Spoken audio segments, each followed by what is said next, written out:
Hello बाबू बहनी, क्या हाल चाल। उम्मीद है बाबू बहनी हमारा अपना ख्याल रख रहे होंगे और काजू बादाम किशमिश खा रहे होंगे, क्योंकि हमारे बाबू बहनी इस समय मेहनत कर रहे हैं ना। तो मेहनत करेंगे तो मान लीजिए कुछ चाहिए खाने के लिए। बेटा आज आपके लिए लेके आए हैं 100+ एमसीक्यू, और ये एमसीक्यू एक ब्रह्मास्त्र है आपको 20 नंबर साइंस में दिलाने के लिए, क्योंकि ये सब प्रीवियस ईयर के सवाल हैं जो पीछे पूछे गए हैं, वो वाले सवाल हैं आप। तो आप आराम से पहले जब आपका क्वेश्चन स्क्रीन पे आएगा तो आप पहले उसका आंसर खुद से सोचेंगे कि आंसर क्या होगा। जब आप सोच लेंगे तब आप आंसर देखिएगा, और कितना सही हो रहा है कितना गलत हमारे बाबू बहनी कमेंट बॉक्स में बताना। क्लास 10th वाले, क्लास 10th वालों तुम बताना कि तुम्हारा कितना सही हुआ कितना गलत हुआ।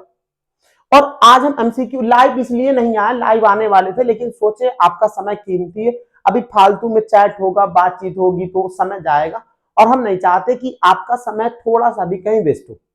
इस समय आप बहुत ही कीमती समय में चल रहे हैं, आपका एक एक पल बहुत ही कीमती है, तो आप उसका यूटिलाइज करिए, और जो साल भर आप रगड़े हैं उसका अब फल मिलने का समय आ गया। हाँ हाँ, हमको भी मिठाई खिलाना तुम लोग। नहीं जी, अपन बाबू बहनी को हम खुद मिठाई खिलाएंगे अपने घर पे बुला के। तो आप मेहनत करिए, बस पढ़ते रहिए और एमसीक्यू लेके आए कि करें सवाल। चलिए आगे बढ़ते हैं। और ये नहीं है कि तुमको केवल एमसीक्यू सवाल कराने आए, नहीं, ये आप अपने अंदर धारणा छोड़ दीजिएगा कि हम आपको एमसीक्यू सवाल कराएं। हम आपको एमसीक्यू के साथ साथ उसके अगल बगल के जो टॉपिक है उनका भी रिवीजन कराएंगे आपको। जैसे अगर कुछ सवाल पूछा तो उसके अगल बगल का भी आपको साथ में रिवीजन कराते चलेंगे। पहले सवाल की तरफ बढ़ते हैं, शुरुआत करते हैं अपने बाबू बहनी के लिए। पहला सवाल, पहला सवाल है आईयूपीएसी नेम पूछ रहा आपको एसिटिक एसिड का। अब तुम लोग को यह नहीं पता होगा सर जी एसिटिक एसिड का, तो आप कार्बन कंटेनिंग कंपाउंड चैप्टर में पढ़े थे। एक इंपॉर्टेंट कंपाउंड था, नाम था एसिटिक एसिड, जिसे हम एक और नाम से जानते हैं, उसका नाम था इथेनॉइक एसिड। इथेनॉइक एसिड बेटा क्यों कहते हैं अभी बता रहे हैं, क्योंकि इसका फॉर्मूला है CH3COOH। अब हमारे बाबू बहनी को क्लिक कर गया होगा, अरे सर जी ये तो देखे आंसर क्या होगा, बी होगा। क्यों होगा, क्योंकि यहाँ पे कितने कार्बन है, 2 कार्बन है, और 2 कार्बन को हम इथ कहते हैं। और ओइक एसिड इसलिए लिखा हुआ है क्योंकि कार्बोक्सिलिक एसिड है ये, और उसका सफिक्स होता है ओइक एसिड। ये था आपका पहला सवाल। एसिटिक एसिड का आपसे आईयूपीएसी नेम पूछा था, और ये सब चीजें इंपॉर्टेंट है तो आप बढ़िया से देख के जाइए। आंसर क्या है, इथेनॉइक एसिड। नेक्स्ट सवाल पे बढ़ते हैं। अगला सवाल है बेटा आपका, कह रहा है कि how many acidic hydrogen atom are present in acetic acid. अभी हमारे बाबू बहनी पढ़ के आए हैं कि एसिटिक एसिड का सर जी फॉर्मूला होता है CH3COOH।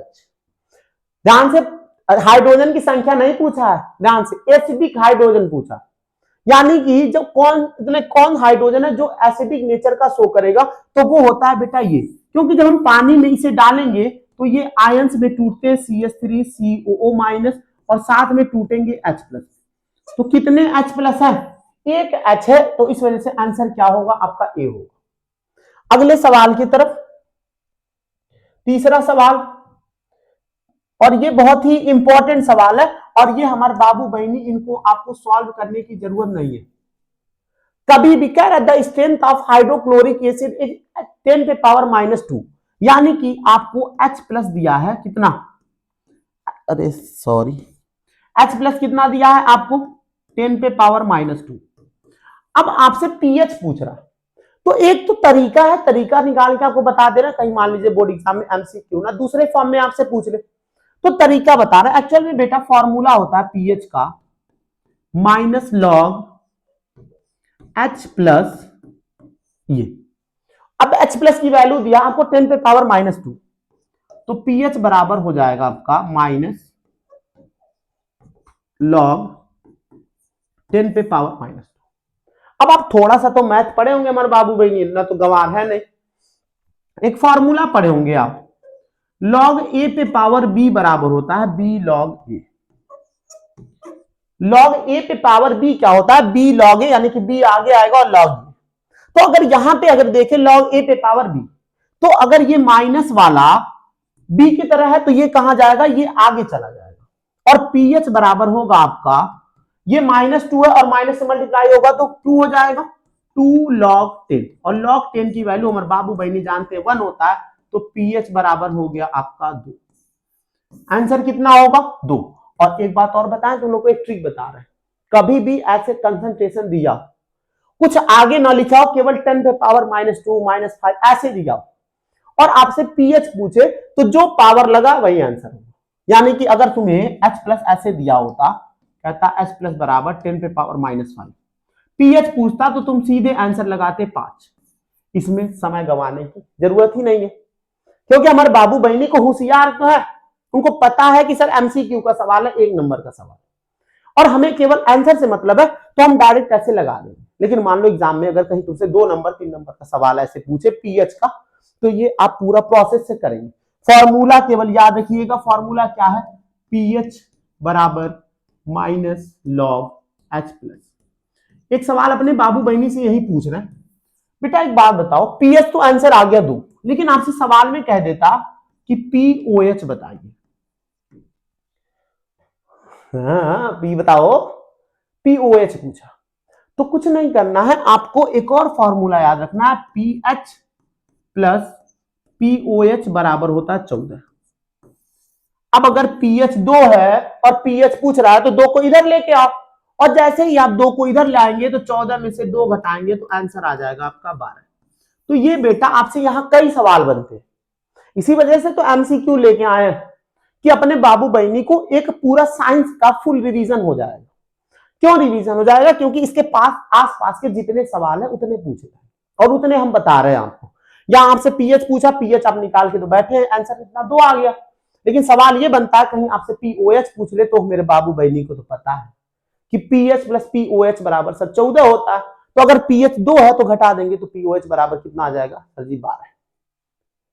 इसीलिए तुम लोग को एमसीक्यू लेके आए, समझे, झूठा तुम लोग रो रहे थे सर जी पढ़ाइए ये करिए, और देखो कितना तुम लोग को, देखो इतना ख्याल तुम लोग का रखते, इतना तो अपन मेहरारू नहीं रख पाएंगे जी हम, इतना आप लोग का ख्याल रख रहे, बताइए।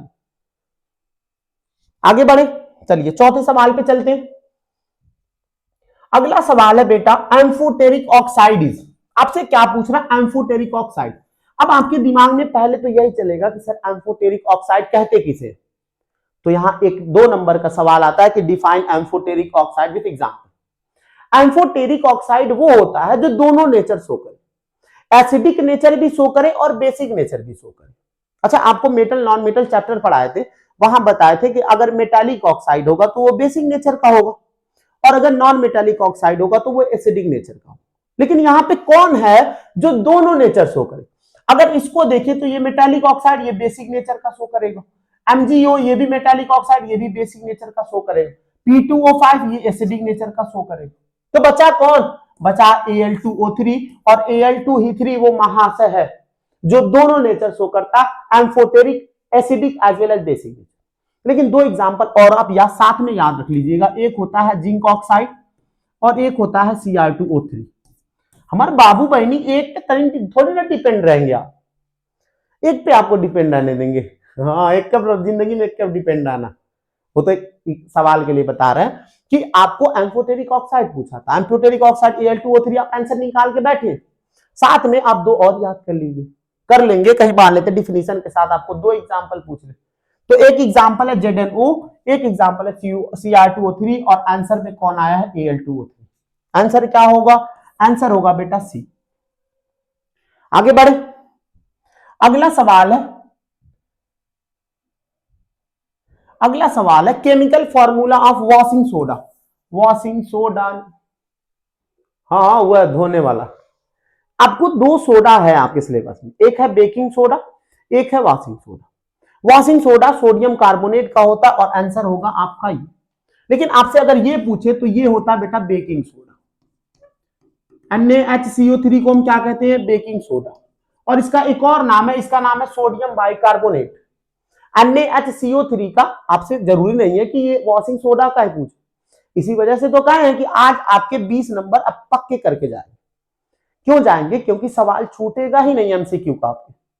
आपसे कह रहा है वॉशिंग सोडा, तो आप आंसर निकाल दिए कि सर सी होगा, लेकिन ये ऑप्शन भी तो देख लें। ऑप्शन में पहला NaHCO3, इसे कहते हैं बेटा बेकिंग सोडा, इसका दूसरा नाम है सोडियम बाइकार्बोनेट, सोडियम बाइकार्बोनेट, और ये है आपका बेटा ब्लीचिंग पाउडर CaOCl Cl2। इसी वजह से तुम लोग को बता रहे हैं सब साथ में, इसलिए बता रहे हैं कि हमारे बाबू बहनी एक पे डिपेंड ना रहे और हर टाइप के हर चीज को यहीं से पढ़ के जाए। और लास्ट है NaOH, ये आपको पता है कि ये बेस होता है। तो सवाल का आंसर क्या था? सवाल का आंसर था वॉशिंग सोडा। वॉशिंग सोडा का आंसर होगा C, Na2CO3 10:2। आगे बढ़े, अगला सवाल है आपका, और स्क्रीन पे आपके 7 रुपए का सवाल है। सवाल पढ़ते हैं, लिखा है a solution turn red litmus blue, B से बेस बी से ब्लू, बी से बेस बी से ब्लू। इतना अगर याद रखोगे तो लिटमस का तुम भूलोगे नहीं, इतना अगर याद रखोगे तो लिटमस का भूलेगा नहीं। It's pH likely to be. अब तुम यहां ऑप्शन देखो, पहला है 1, दूसरा है 3, तीसरा है 6 और डी है 8। अगर कोई लिटमस पेपर को रेड से ब्लू बदलता है यानी कि उसका नेचर बेसिक होगा, बी से बेस बी से ब्लू, और बेस का पीएच हमेशा 7 से ज्यादा होता है। तो आंसर देख के खुद बता दो किसका पीएच 7 से ज्यादा है। तो 1, 3, 6 तो होंगे नहीं, आंसर होगा आपका डी। आगे बढ़े, अरे तुम लोग होशियार हो जी, ये ना तो होशियार हो। ये कह रहा है saponification is the process of making. Saponification याद है, साबुनीकरण। साबुनीकरण में जहां पे हम अल्कोहल और कार्बोक्सिलिक एसिड को मिला के बना रहे थे, ये किसके काम आता है? ये सोप बनाने के काम आता है। हाँ वही साबुन, दिनवा वरुण जन 5 बेर धोते हो। ये स्पोनिफिकेशन किसके काम में आता है? वो आता है सोप बनाने के काम में।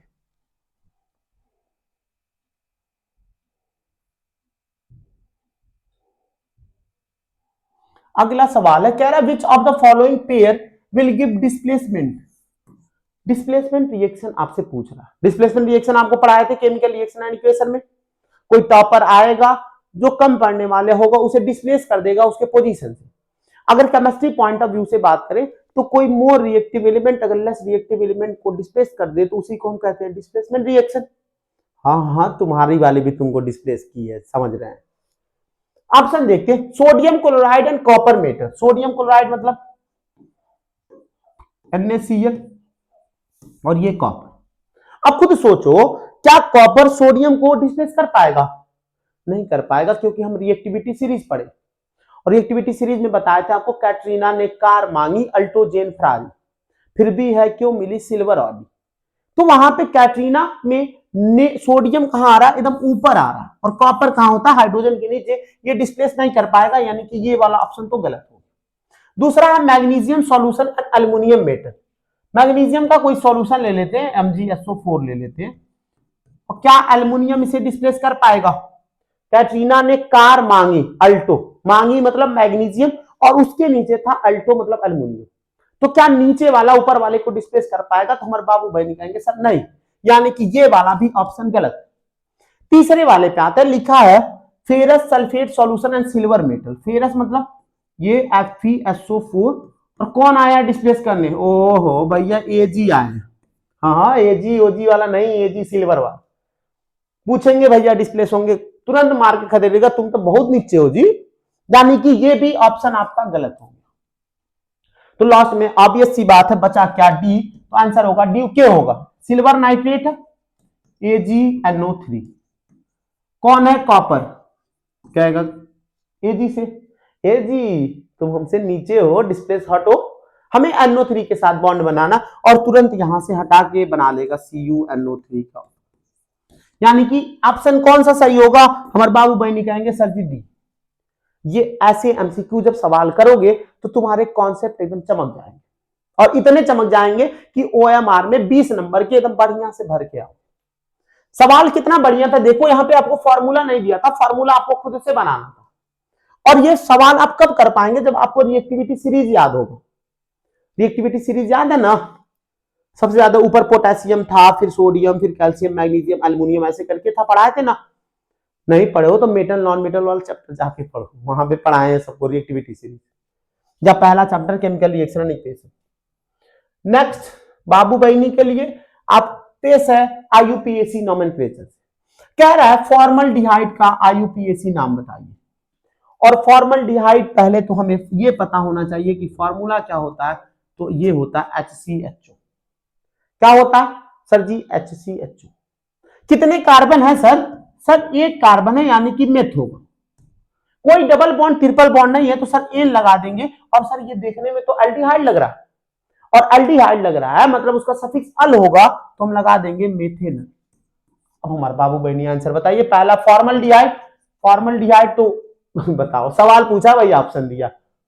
हाँ, इतना तो पागल नहीं हो तुम लोग कि ये आंसर लगाओगे। दूसरा है मेथेनल, यही आंसर होगा। इथेनल मतलब 3 कार्बन होगा और वो होगा CH3 CHO। और तीसरा एसिटल्डिहाइड, तो इसी को हम एसिटल्डिहाइड कहते हैं। मजा आ रहा है? मजा आ रहा है नहीं आ रहा है? हाँ, मजा तो आएगा, आना भी चाहिए बेटा, क्योंकि ऐसे MCQ हमें नहीं लगता कोई सॉल्व करा रहा होगा, कि आपको जो ऑप्शन दिया है वहां से भी आपका रिवीजन करा रहा है, आंसर तो आप निकाल ही चुके। हाँ, समझ में आ रहा है ना? अरे नहीं, 2x पे करके देख लेना, लेकिन पहले वीडियो पॉज करके आंसर खुद लेके आना, तब आप यहां वीडियो में आंसर देखना। चलो अगला सवाल है तुम लोग के लिए, 3 टॉपिक है।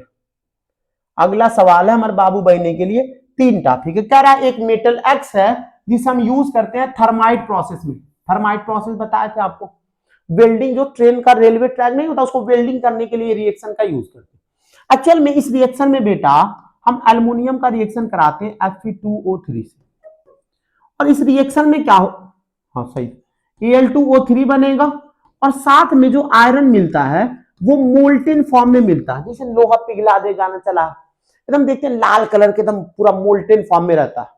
उसी को जब उनके बीच में रखेंगे तो जब ठंडा होगा तो बिल्ड हो जाता है, जुड़ जाता है। इसमें आपसे मेटल पूछा है, तो कौन से मेटल का यूज किया, तो उसका हम यूज किया एल्युमिनियम का, आंसर होगा एल्युमिनियम। 3 टॉफी जिसको मिला होगा आके ले लेना। अगला सवाल है, केमिकल रिएक्शन CuSO4Fe FeSO4 कौन सा है?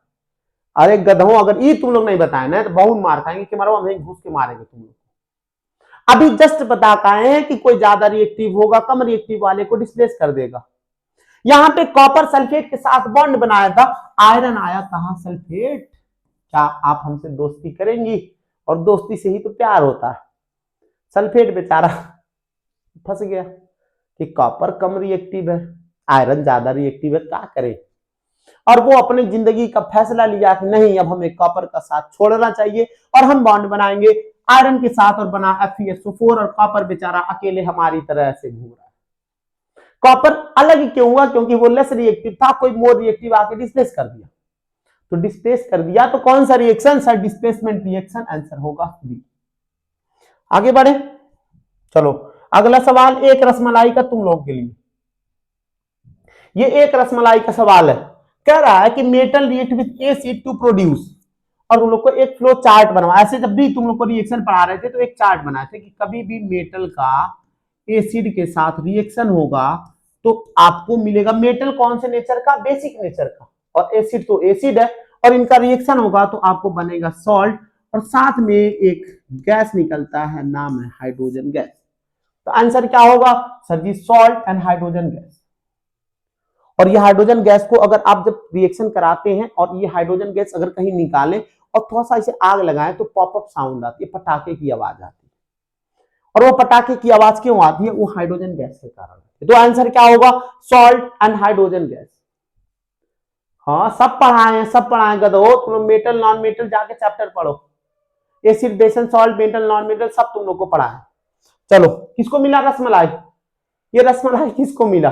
चलो जिसको जिसको मिला होगा वो कमेंट बता देगा, तुम लोग को लेके आएंगे, टेंशन नहीं लो। जब एग्जाम हो जाएगा तो जिसके लिए रसमलाई होगा उसका रसमलाई लेके आएंगे, जिसका गुलाब जामुन होगा उसका गुलाब जामुन लाएंगे। 7 रुपए मिठाई था, अभी 7 रुपए का सवाल था, वो किसी और को मिलेगा।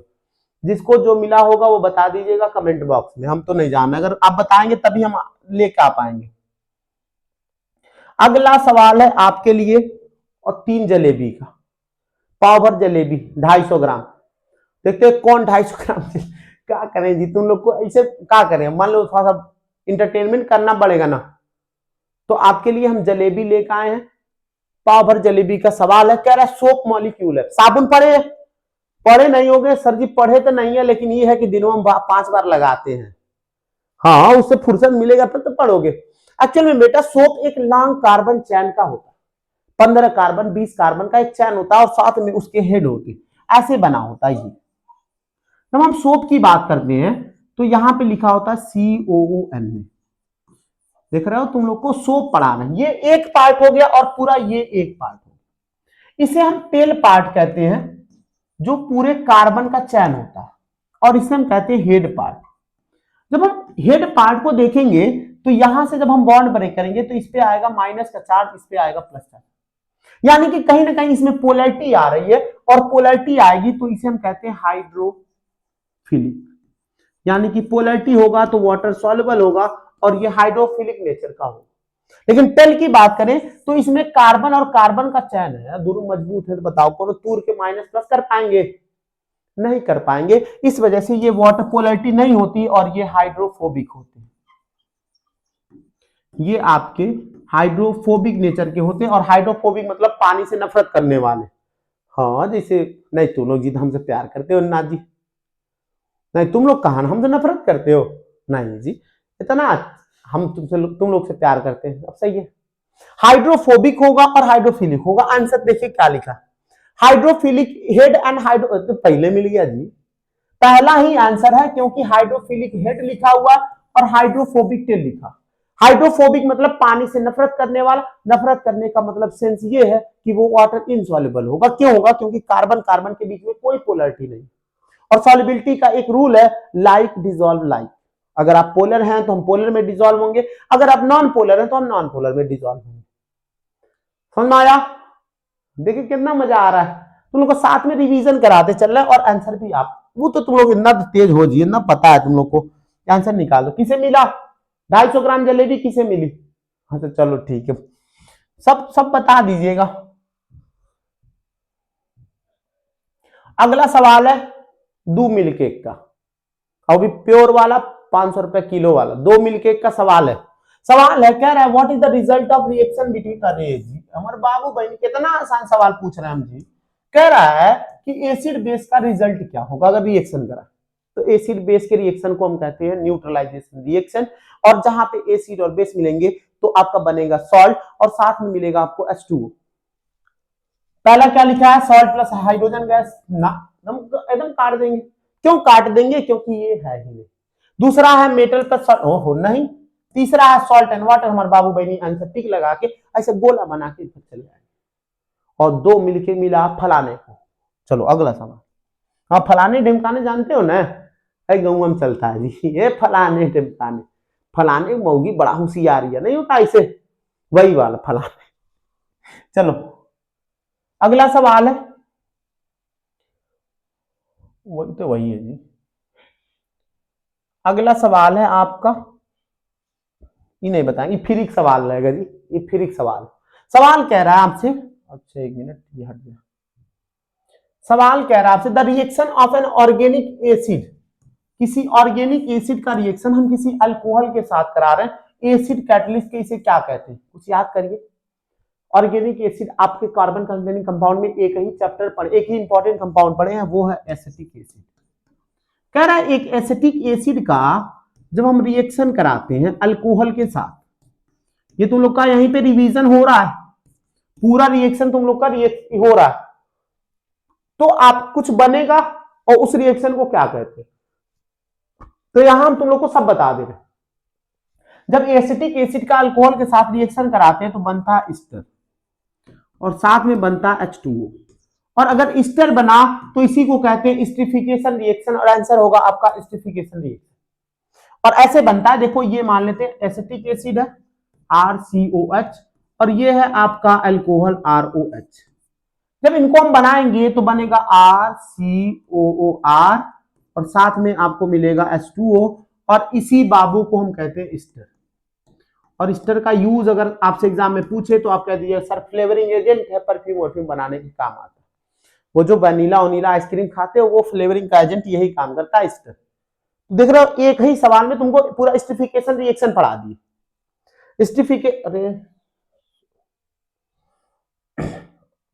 पूरा तुम लोग को स्टीरिफिकेशन रिएक्शन पढ़ा दी। स्टीरिफिकेशन रिएक्शन कहां है? एसिटिक एसिड का रिएक्शन अल्कोहल के साथ कराएंगे तो हमें क्या मिलेगा? ईस्टर, और in the presence of acid इसी को हम कहते हैं स्टीरिफिकेशन रिएक्शन। देखिए चलिए फ्री का सवाल था, ये किसी को नहीं मिलेगा। अगले वाले सवाल पे आते हैं, नेक्स्ट सवाल पे। अगला सवाल है, कह रहा है which of the following is the correct structural formula of ethyne. Ethyne, ethyne मतलब ट्रिपल बॉन्ड, और ट्रिपल बॉन्ड कहां है हमारे बाबू बहनी? नजर तो तेज है ना जी, नजर तो तेज है ना। इथाइन कौन है सर जी? ये है इथाइन, और इथाइन का जनरल फॉर्मूला होता है CnH2n-2। अगर आपसे कह दे कि 3 कार्बन का हमें इथाइन बताइए, तो अब कुछ नहीं करना है, फॉर्मूला रखिए C3, फॉर्मूला रखिए C2H2n-2, और यहां से फॉर्मूले में आप वैल्यू रखेंगे तो वैल्यू पे आपका आएगा C3H4। ऐसे आपको निकालना। और एक यही जाते जाते बता दे रहे हैं, अल्केन का पूछे तो अल्केन का जो हाइड्रोजन की संख्या होती है वो कार्बन की संख्या के डबल से 2 ज्यादा होता है। मान लो 4 कार्बन का अगर पूछे तो 4 दूनी 8, और 8 से 2 ज्यादा यानी कि 10। अगर अल्कीन पूछे तो कार्बन की संख्या के डबल होगा, यानी कि अगर 4 कार्बन का है तो 4 दूनी 8 होगा। और अगर अल्काइन का पूछे तो डबल से 2 कम होगा। देखो यहाँ पे 3 दूनी कितना होता है 6, और 6 में से 2 घटा देंगे तो 4। देखिए कितना हैकर वाला ट्रिक तुम लोग को बता रहे हैं जी, बताओ, हैकर वाला ट्रिक बता रहे हैं। आगे बढ़े, आंसर आपको पता है ना, डी होगा, आंसर होगा आपका डी। चलिए ये सवाल है आपका 5 रुपए वाला कटोरी, कटोरी खाए कटोरी, उसका सवाल है, कह रहा था process of respiration. Sir respiration कौन सा प्रोसेस है? इंडोथर्मिक है, एक्सोथर्मिक है, फिजिकल चेंज है, या नन ऑफ द एबव? आप जब चैप्टर 1 पढ़ रहे होंगे केमिकल रिएक्शन एंड इक्वेशन, वहां पे आप इंडोथर्मिक और एक्सोथर्मिक पढ़ेंगे। इंडोथर्मिक मतलब वो ऐसा रिएक्शन जहां पे आपको हीट देना पड़े या एनर्जी आपको देना पड़े, और एक्सोथर्मिक मतलब वो जहां पे आपका हीट रिलीज हो या आपको एनर्जी रिलीज हो। तो रिस्पायरेशन में एनर्जी बनती है, क्योंकि जब हम सांस जब ऑक्सीजन ले रहे थे तो वो ग्लूकोज के साथ रिएक्शन करके उसको कूट रहा था, तोड़ रहा था, और वहां से हमें एनर्जी दे रहा था, यानी इस रिएक्शन में हमें एनर्जी मिलती है और एनर्जी रिलीज हो रही है, तो वो प्रोसेस होगा एक्सोथर्मिक। आंसर होगा बी। आगे बढ़े, आगे बढ़े, देख रहे हो कितना सवाल हम लोग कर रहे हैं, बहुत सवाल लाए जी तुम लोग के लिए, 100+ सवाल लेके आए, बहुत ढेर सारे सवाल लेके आए। अगला कह रहा है प्लास्टर ऑफ पेरिस, पीओपी, वो जो पीओपी नहीं होता है सीलिंग पे छत पे, वो कह रहा है कि अगर हम पानी से बनाए which which is formed by the reaction of plaster Paris with water, तो ये बनता है बेटा जिप्सम। जब हम सीए प्लास्टर ऑफ पेरिस का फॉर्मूला होता है CaSO4 हाफ H2O, जब इसका रिएक्शन हम वाटर के साथ कराते हैं तो ये बनता है बेटा CaSO4 2H2O, और इसी को हम कहते हैं जिप्सम। फॉर्मूला याद रखना बहुत ही इंपॉर्टेंट है, प्लास्टर ऑफ पेरिस का भी याद रखना और जिप्सम का भी। अगर CaSO4 हाफ H2O का रिएक्शन हम H2O से कराएं, H2O में ये होता है आपका 3/2, H2O से कराएं तो बनता है CaSO4 2H2O, उसी का नाम है जिप्सम, और आंसर होगा आपका जिप्सम। आंसर होगा आपका जिप्सम। खुद से कर रहे हो कि नहीं तुम लोग? वीडियो को रोक के आंसर पहले खुद से लाइएगा तब करिएगा। अगला सवाल है, a solution react with crushed egg shell to give a gas the turn lime water milky. Lime water जो बना उसको मिल्की बना देता, आंसर होगा आपका HCl। HCl आंसर होगा। अरे वो क्रस्ड एग सेल मतलब जो नहीं होता ऊपर का छिलका, उसके सॉल्यूशन से अगर मिल्की बनाना हो, थोड़ा सा धुंधलापन लाना हो, तो उसके लिए हम HCl आता है। अगला सवाल है, कह रहा है which of the following functional group of carboxylic acid. ओहो, कार्बोक्सिलिक एसिड पूछ रहा है, बताओ। ये तुम लोग के लेवल का सवाल है, हाँ जी तुम ही लोग के लेवल का। जो पढ़े हैं उनके लिए तो ये कुछ नहीं है, और जो नहीं पढ़े उनके लिए तो बहुत है। कार्बोक्सिलिक एसिड सा आपसे सिंबल पूछ रहा, ये किसका है? ये है बेटा एल्डिहाइड का, ये है बेटा आपका एल्डिहाइड का। ये किसका है? ये है आपका अल्कोहल का। और ये किसका है? ये है आपका कीटोन का। तो बचा क्या? हम और आप। और आंसर क्या बचा सर जी? वो सी। और ये कार्बोक्सिलिक एसिड का होता है COOH। अगर इसे सफिक्स पूछे तो सफिक्स होता है बेटा ओइक एसिड। कई बार बता चुके, आंसर आप कर लेंगे। अगला सवाल है आपका, कह रहा है which of the following can be cut easily with a knife. हम चाकू से कौन से मेटल को काट सकते हैं? और ये हमें लगता है तुम 7th 8th से पढ़ते आ रहे हो। कि चाकू से सर सोडियम इतना सॉफ्ट होता कि हम उसे चाकू से भी काट सकते हैं। और आंसर क्या होगा? आंसर होगा बेटा सोडियम। सोडियम को हम चाकू से काट सकते हैं, लेकिन आपको कॉपर, एल्युमिनियम, आयरन, लोहा काटोगे का? लोहा से काटना जी, चाकू से नहीं काटना। आंसर क्या होगा? आंसर होगा आपका सोडियम। आंसर होगा आपका सोडियम। अगला सवाल पूछ रहा है आईयूपीएसी नेम ऑफ एसीटोन। देख रहे हो इतना बढ़िया बढ़िया तुम लोग के लिए सवाल लेके आया। एसीटोन का आपसे आईयूपीएसी, सर जी हमको एसीटोन का स्ट्रक्चर ही नहीं पता तो आईयूपीएसी कहां से बता दें? तो हम जिंदा हैं जी, हम बता रहे हैं। एसीटोन का फॉर्मूला होता है CH3C double bond O CH3। अब अपने बाबू बहनी को हम आईयूपीएसी पढ़ाए थे, कहे थे 3 स्टेप है। पहला पेरेंट चैन का सिलेक्शन करना, दूसरा आपको नंबरिंग करना, और तीसरा आपको नेमिंग करना। जब आप देखेंगे यहां पे तो पेरेंट चैन ये बनेगा, यानी कि 3 कार्बन का पेरेंट चैन बनेगा। और यहां पे आपको किसका फंक्शन, किसका सिंबल दिखा रहा है सर जी? कीटोन का। ये आपको फिर से लिख दे रहे हैं CH3C double bond O CH3। यहां पे आपको किसका ये सिंबल है? हाँ बिन पढ़ के आए हो गधों, बिन पीछे में पढ़ के आए हो। C double bond O sir ji ketone का है, ये तो अभी आप बताएं। तो कीटोन का है बेटा, तो आपको कार्बन देखना कितना है सर जी? 3। तो आप लिखेंगे प्रूफ। और कार्बन के बीच में कोई डबल बॉन्ड या ट्रिपल बॉन्ड नहीं है, तो आप एन लगाएंगे और लास्ट में ओन लगा देंगे और नाम हो जाएगा प्रोपेनोन, क्योंकि कीटोन का जो सफिक्स होता है वो होता है वोन। तो आंसर क्या होगा? ये ब्यूटेनोन, ये तो 4 कार्बन का, ये तो हो नहीं सकता। प्रोपेनोन होगा, ये ब्यूटेनॉल है, ये अल्कोहल का होगा, और ये प्रोपेनॉल, ये भी अल्कोहल का होगा। तो आंसर क्या होगा सर जी? बी होगा। आगे बढ़े चलो। सर जी कौन मिठाई उठाई हम नहीं नाम ले रहे। चलो ये वाला सवाल बेटा आपके लिए है, और आपके लिए इस सवाल पे मिलेंगे खोआ मिलेंगे प्योर। तुम लोग इस सोच रहे हो सर जी एकदम मिठाइया नाम एकदम भुक्खड़ है का मिठाइया? नहीं, उतना मिठाई नहीं खाते, क्योंकि हम तीखे लोग हैं, मीठा नहीं खाते। हम लोग को जो मिल जा रहे हमारे बाबू बहनी, तुम लोग को सोचते हैं तुम लोग का मुंह एकदम मीठा रहेगा तब तो मीठा मीठा बोलोगे। हाँ बाबू सोना नहीं बोलना जी, घर पे बोलना है। घर पे सबसे मीठा मीठा बोलना आपको, तबन काजू बादाम किसमिस लेकर आएंगे खाने के लिए। चलिए अगला सवाल है, कह रहा which of the following example of displacement reaction. ओहो कितना बार डिस्प्लेसमेंट आया है जी। और डिस्प्लेसमेंट और कॉम्बिनेशन, ये जो आप केमिकल रिएक्शन एंड इक्वेशन में 5 टाइप ऑफ रिएक्शन पढ़े हैं, combination reaction, displacement reaction, double displacement reaction, decomposition, oxidation, reduction, बहुत इंपॉर्टेंट है बेटा। 2 नंबर 3 नंबर के हर साल इनसे सवाल पूछता है। चलो अगला कह रहा है कि which of the following is an example of displacement reaction. यहां पे NaOH है, यहां पे HCl। NaCl क्या किया? Na क्या करेगा? इसको H यहां से रिएक्शन होगा, इसे हम कहते हैं न्यूट्रलाइजेशन रिएक्शन, क्योंकि यहाँ पे सॉल्ट बना है और क्या बना है? आपका H2O बना है, तो ये तो हो नहीं सकता। NaOH HCl यानी कि बेस और एसिड का रिएक्शन हो रहा है, तो ये तो न्यूट्रलाइजेशन रिएक्शन है, इसे हम काट देंगे। दूसरा है PbNO3। तो PbNO3 एक रिएक्टेंट है और ढेर सारे प्रोडक्ट बने। हमारे बाबू बहनी ये बताएंगे क्या होता है। मैं एग्जांपल देवरानी जेठानी वाला दिए थे कि एक घर होता है, पड़ोसी आएंगी, देवरानी मान लीजिए काम कर रही है, जेठानी सोई है। अरे बहनी तू ही सब करे लू, ले फूल गई मुंह। अगले दिन आई, जेठानी काम कर रही है, देवरानी सोई है। अरे बहनी तू ही करे लू, उन्होंने मुंह फूल गए।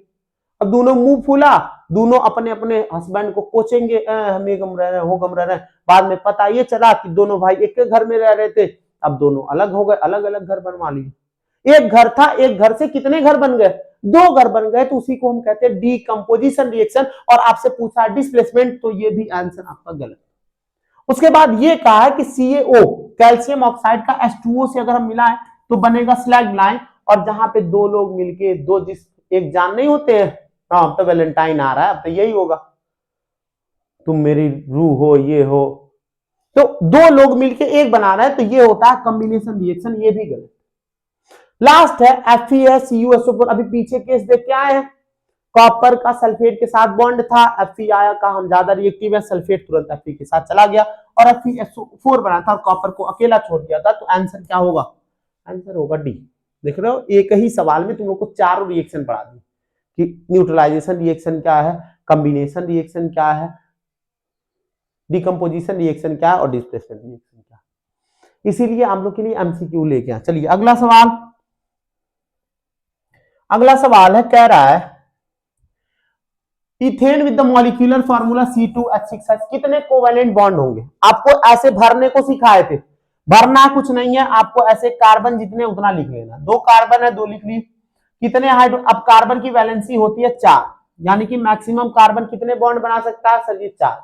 तो आप हाइड्रोजन भर दीजिए, 1 हाइड्रोजन, 2 हाइड्रोजन, 3 हाइड्रोजन, 4 5 6।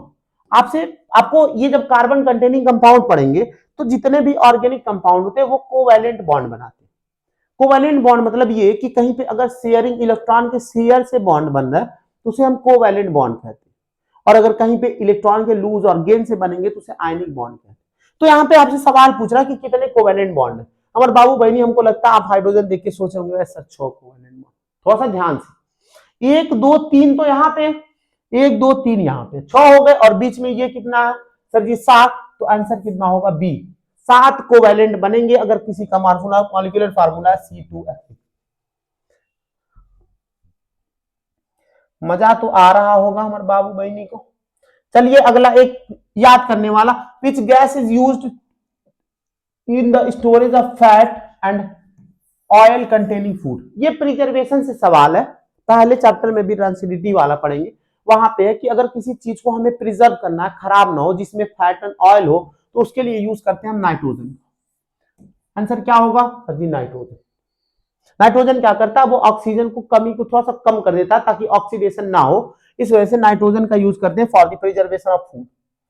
अगला सवाल है, कह रहा है कि the property of self linking of carbon atom. मैं बताए थे आपको कि कार्बन के पास 2 यूनिक प्रॉपर्टी है। सबसे पहले तो कार्बन की टेट्रावैलेंसी है, टेट्रावैलेंसी मतलब उसके पास कैपेसिटी है 4 बॉन्ड बनाने। दूसरा ये कि सब 4 ही बॉन्ड बना रहे हैं, तो इतने सारे ऑर्गेनिक कंपाउंड क्यों। बेटा कार्बन के पास एक और यूनिक प्रॉपर्टी, वो प्रॉपर्टी होता है कि कार्बन अपने ही कार्बन से बॉन्ड बनाता है। अब सोच लो, अपने ही कार्बन से बॉन्ड बना रहा है, वो वाला कार्बन अगला 4, वो वाला कार्बन अगला 4, इस वजह से ये इतने सारे ऑर्गेनिक कंपाउंड बने, और इस प्रॉपर्टी को कहते हैं हम catenation property. The property of self linking, carbon अपने से अपने वाले कार्बन से लिंक हो, उसे हम कहते हैं कैटेनेशन प्रॉपर्टी। आइसोमेरिज्म मतलब होता है कि आपका स्ट्रक्चर चेंज होगा, सेम मॉलिक्यूलर फार्मूला होता है, डिफरेंट अरेंजमेंट होते हैं। हाइड्रोजिनेशन मतलब हाइड्रोजन का ऐड करना, ये आप एडिशन रिएक्शन में पढ़ेंगे, और स्पोनिफिकेशन रिएक्शन तो आप पढ़ ही चुके हैं, वो होता है साबुनीकरण, यानी कि आपको साबुन बनाने का रिएक्शन होता है। चलिए अगला सवाल, अगला सवाल है, कह रहा है butanone is a 4 carbon compound with the functional group. अब यो तुम लोग से अगर डाउट हो तो फिर तुम लोग को 22 टॉपिक सलामी दिलवा चुल्लू भर पानी डुबवा देंगे। ब्यूटेनोन, ब्यूट मतलब कितने कार्बन सर 4 कार्बन, ओन मतलब सर जी कीटोन। तो बस सवाल यही खत्म हो गया, इसकी जरूरत ही नहीं है पूछ रहा है किसका फंक्शनल ग्रुप, तो आप कह देंगे sir ji ketone. Carboxylic acid का होता तो ओइक एसिड होता, अल्डिहाइड होता तो अल होता, और अल्कोहल होता तो ऑल होता, और लेकिन क्या है ओन है, ओन मतलब कीटोन है। आंसर होगा आपका सी, आंसर होगा सी। अगला अभी बता के आए हैं आपको प्लास्टर ऑफ पेरिस का फॉर्मूला। हाँ गधों, अभी ये इसी सवाल में पढ़े हो, CaSO4 ½ H2। अच्छा हमारे बाबू भाई तुम रिसियाओ नहीं, गधा इसलिए कहते हैं तक तुम सोचो कि सर जी इतना मेहनत कर रहे हैं पढ़ने के लिए, तो ध्यान लगा के पढ़े, और इस समय तुम लोग डे भुला जाओ, तुम लोग बहुत तेजी याद रखते हो, आज रोज डे है, टेडी डे है, ये है वो है, डे भुला जाओ, कोई डे वो पीछे का हम डे का होता है जी हम नहीं जानते। हाँ तो 1 हफ्ता पढ़ लो, ओके बाद फिर तुम अगले साल याद रखना, अगले साल याद रखना, अगले साल आप लोग जो याद रखना और रखिए, अभी पढ़ लीजिए। कह रहा है what colour does phenolphthalein turn in a basic solution. Basic solution, अगर एसिडिक सॉल्यूशन की बात करें, फेनोल्फथालीन एक्चुअल में एक इंडिकेटर होता है जो एसिडिक या बेसिक नेचर को इंडिकेट करता है, इंडिकेट करता है एसिडिक या बेसिक नेचर। अगर हम इसे एसिड में डालें तो ये कलरलेस होता है, मतलब जिस कलर का था उसी कलर का हो जाएगा, ये कलरलेस होता है। लेकिन जैसे ही हम बेस में डाले तो हमारे बाबू बहनी हमारे तुरंत खुश हो गए क्योंकि पिंक कलर आ गया। Pink colour favourite. हाँ, तुम लोग, हमको लग रहा है कि अगर फेनोक्सिलिन मिल जाए तो तुम लोग दिन भर डालोगी बेसिक नेचर में कि सर जी पिंक कलर मिलेगा, पिंक कलर मिलेगा। इसी वजह से तुम लोग चेहरे पे मुस्कान आ गया होगा, जैसे तुम लोग यहाँ ऑप्शन ये याद होगा, ये सवाल याद होगा हमारे बहनी लोग को, क्योंकि इसमें कौन सा कलर मिलेगा, सर जी पिंक कलर मिलेगा। याद रहेगा? हाँ, ये कहा नहीं याद रहेगा। हम लोग को क्या याद रहता, हम लोग को जो एसिडिक वाला है वो याद रहता। चलो आगे बढ़े, आगे बढ़ते हैं। अगला सवाल फिर वही वाला सवाल है, ये आप थोड़ा सा बुद्धि से करिएगा। अब इस बार आपसे C3H8 का पूछा, फॉर्मूला कंपाउंड स्ट्रक्चर बना लीजिए, तीनों कार्बन लिख लीजिए। अब बताइए इस कार्बन के पास कितने बॉन्ड बचे, अगर कार्बन की वैलेंसी 4 होती है, एक बॉन्ड बना हुआ, कितने बॉन्ड बचे, 3, तो आपको कितने हाइड्रोजन भर देने हैं, सर जी 3।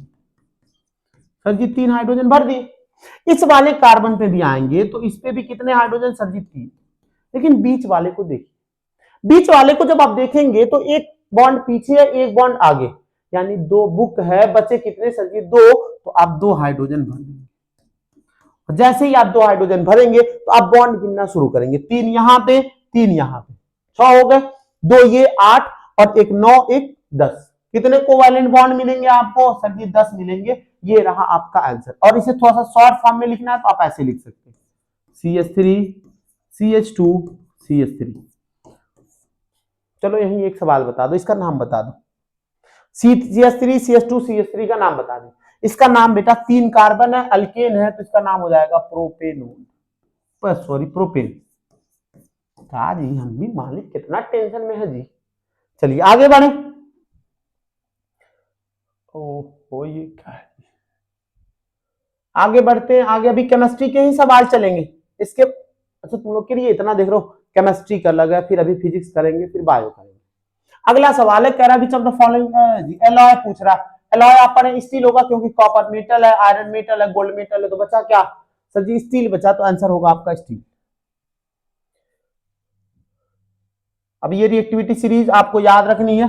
रिएक्टिविटी सीरीज क्या है, कैटरीना ने कार मांगी, अल्टो जेन फरारी, फिर भी है क्यों मिली सिल्वर ऑडी। यहां दिखाई दे रहा है, यहां दिखाई दे रहा है, ये आपका रिएक्शन है, ये आप याद कर लीजिएगा, बहुत ही इंपॉर्टेंट है, सही बता रहे हैं बोर्ड एग्जाम। अब आपसे कह रहा है चल तो following correct order of reactivity.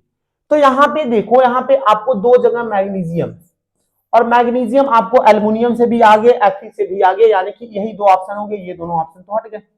उसके बाद देखो मैग्नीशियम के बाद एल्युमिनियम है, और उसके बाद आपका आयरन है, और यहाँ पे मैग्नीशियम के बाद आयरन है, तो ये भी आंसर हट जाएगा और आंसर होगा आपका ए। मैग्नीशियम, उसके बाद एल्युमिनियम, फिर जिंक, फिर आयरन। तो ये रिएक्टिविटी सीरीज आपको याद रहना चाहिए, इंपॉर्टेंट है। 2 नंबर 3 नंबर के हर तरह के सवाल आपसे पूछेगा, तो याद करके रिएक्टिविटी सीरीज जाइएगा। उसके बाद नेक्स्ट सवाल आता है, which of the following is used in the manufacturing of glass and soap. Glass and soap बनाने के काम कौन आता है, glass and soap, bleaching powder, calcium hemihydrate तो नहीं होगा, सोडियम हाइड्रोजन, ये आपका बेटा glass and soap bleaching powder नहीं, ये होगा आपका सोडियम कार्बोनेट होगा। आंसर होगा Na2CO3, जो आपके सोप बनाने के काम आते हैं और ग्लास बनाने के काम आते हैं। थोड़ा सा इस पे डाउट है, एक बार देख लीजिएगा आप लोग। चलिए अगला सवाल, which of the following is a balanced equation. हाँ वही तौलने वाला आ गया, 2 किलो गोभी लेना है तो एकदम दाढ़ी पे नजर रहना चाहिए, क्या कम नहीं होना चाहिए। ऐसे ही आपसे बैलेंस पूछ रहा है। अगर इस वाले को देखें तो एक सोडियम है, सर जी एक सोडियम, हाइड्रोजन की बात करें सर 2 हाइड्रोजन है, यहाँ पे कितने हैं 3, तो बैलेंस तो नहीं है। और आपसे पूछ रहा बैलेंसिंग पूछ रहा, बैलेंसिंग मतलब क्या, एटम जो रिएक्टेंट के होंगे वो प्रोडक्ट के उतने बराबर होने चाहिए, यानी जितने एटम रिएक्टेंट में होने चाहिए उतने एटम प्रोडक्ट में होने चाहिए। देख लो ये वाले में बैलेंस है? नहीं है सर जी। क्यों नहीं है? क्योंकि यहाँ पे हाइड्रोजन 2 है, यहाँ पे हाइड्रोजन 3 है। इस वाले को देखेंगे, एक सोडियम, एक सोडियम, कितने हाइड्रोजन? 4 हाइड्रोजन, यहाँ पे कितने? 3 हाइड्रोजन, ये भी बैलेंस नहीं है। आगे बढ़ते हैं, और इसके अतिरिक्त यहाँ पे 2 सोडियम, यहाँ पे 2 सोडियम, यहाँ पे 4 हाइड्रोजन, तो 2 हाइड्रोजन ये हो गए, एक और 2 से मल्टीप्लाई होगा, 4 हाइड्रोजन यहाँ भी हो गए, 2 ऑक्सीजन यहाँ पे, 2 ऑक्सीजन यहाँ पे, और हमारे बाबू भाई तुरंत आंसर लेकर आएंगे, आंसर होगा सी। ये वाला क्यों नहीं होगा? 2 सोडियम है, 2 सोडियम, 2 हाइड्रोजन है, लेकिन यहाँ कितने हाइड्रोजन है? 2 और 2 4। तो आंसर क्या होगा? आंसर होगा आपका सी। आंसर होगा आपका सी। उसके बाद फिर आपसे ये वाला सवाल पूछा, फॉर्मल्डिहाइड। अच्छा चलो, देखे तुम लोग कितना पढ़ रहे हो। अभी एसिटल्डिहाइड का वहां पे, ये फॉर्मल्डिहाइड का वहां पे आया था, फॉर्मल्डिहाइड का बताए थे HCHO, और साथ में उसके नीचे कुछ ऑप्शन थे, वहां बताए थे एसिटल्डिहाइड। एसिटल्डिहाइड बेटा होता है ये CH3CHO, कितने कार्बन? 2। क्या है CHO मतलब? एल्डिहाइड, 2 कार्बन मतलब इथ, और एल्डिहाइड मतलब अल, तो नाम हो जाएगा इथेनल, और आंसर होगा आपका बी। ये सब इंपॉर्टेंट चीजें, बहुत ही प्रीवियस ईयर के अच्छे अच्छे सवाल हैं, आप मेहनत से और लगन से देखिएगा। अब बेटा हम नए पोर्शन पे आते हैं, यहां से फिजिक्स शुरू होता है आपका, यहां से हमारे बाबू बहनी का शुरू होता है फिजिक्स। देख रहे हो 35-36 सवाल कर चुके हम लोग, 35-36 सवाल कर चुके। अब हम फिजिक्स पढ़ेंगे, फिजिक्स के सवाल करेंगे। 35-36 सवाल हम लोग कर चुके हैं। अब बेटा फिजिक्स के पार्ट पे आ गए, देखो 35 सवाल कर चुके हैं। सवाल पढ़ते हैं। कह रहा the image formed by concave mirror is observe to be virtual, erect and larger than object, where should be the position of object. यानी कि सबसे पहले आपसे कनकेव मिरर है, और कनकेव मिरर में आपको पता है कि कनकेव मिरर में इनफाइनाइट से हम between the focus and pole आते हैं। इमेज कब तक बड़ा बनेगा? जब तक सेंटर ऑफ कर्वेचर के पीछे रहे। तो पहला तो आंसर यही है कि वो सेंटर ऑफ कर्वेचर के पीछे होना चाहिए। क्यों पीछे होना चाहिए? क्योंकि जैसे ही सेंटर ऑफ कर्वेचर पे आते हैं सेम साइज का बनेगा। तो आपको पहला सवाल आंसर दिया between the principal focus and centre of curvature, ये तो आपका गलत है, क्योंकि सेंटर ऑफ कर्वेचर से पीछे होना चाहिए। दूसरा है between the pole of the mirror and principal focus, ये तो आपको 1 मिनट, अच्छा सॉरी 1 मिनट, सॉरी बेटा, आपसे सवाल नहीं पढ़े। सवाल है virtual, erect and larger. Virtual पूछा और भी कनकेव मिरर का। तो कनकेव मिरर में एक ही ऐसा केस है जहां वर्चुअल बनेगा, वो होगा जब फोकस और पोल के बीच में रखेंगे। वो हमारी गलती थी, सॉरी, मिस्टेक थी हमारी, हम सवाल को पढ़े नहीं। वर्चुअल पूछा, और वर्चुअल हमेशा पोल और फोकस के बीच में कनकेव मिरर के केस में बनेगा। तो सवाल पढ़ लो, between the principal focus and centre of curvature, ये तो नहीं होगा। दूसरा between the pole of mirror and its principal focus, ये आपका सही है, क्योंकि पोल और कहां फोकस के बीच में रहेगा, तभी आपका वर्चुअल इमेज बनेगा। ये था आपका आंसर बी।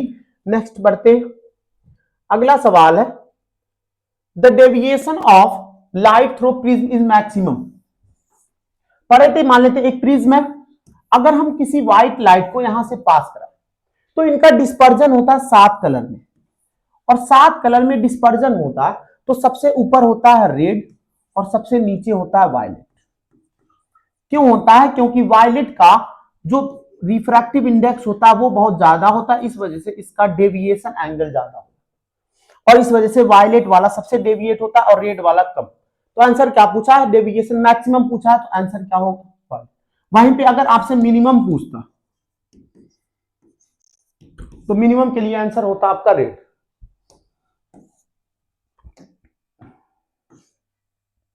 अगला सवाल है थोड़ा सा न्यूमेरिकल टाइप का सवाल है। कह रहा है an object is placed 20 centimetre from the concave mirror of focal length 10 centimetre. यहां पे ध्यान देना, बहुत ही अच्छा सवाल है।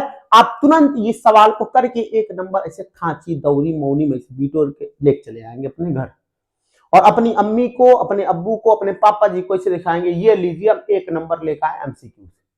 और भी नंबर लाओगे, लेकिन यहां बता रहा, कह रहा है एक ऑब्जेक्ट को कनकेव मिरर से कितना दूर रखा गया? सर जी 20 सेंटीमीटर। कोई बात नहीं, हमें पता है 20 सेंटीमीटर, लेकिन एक बीच में यहां पढ़ो फोकल लेंथ कह रहा है 10 सेंटीमीटर।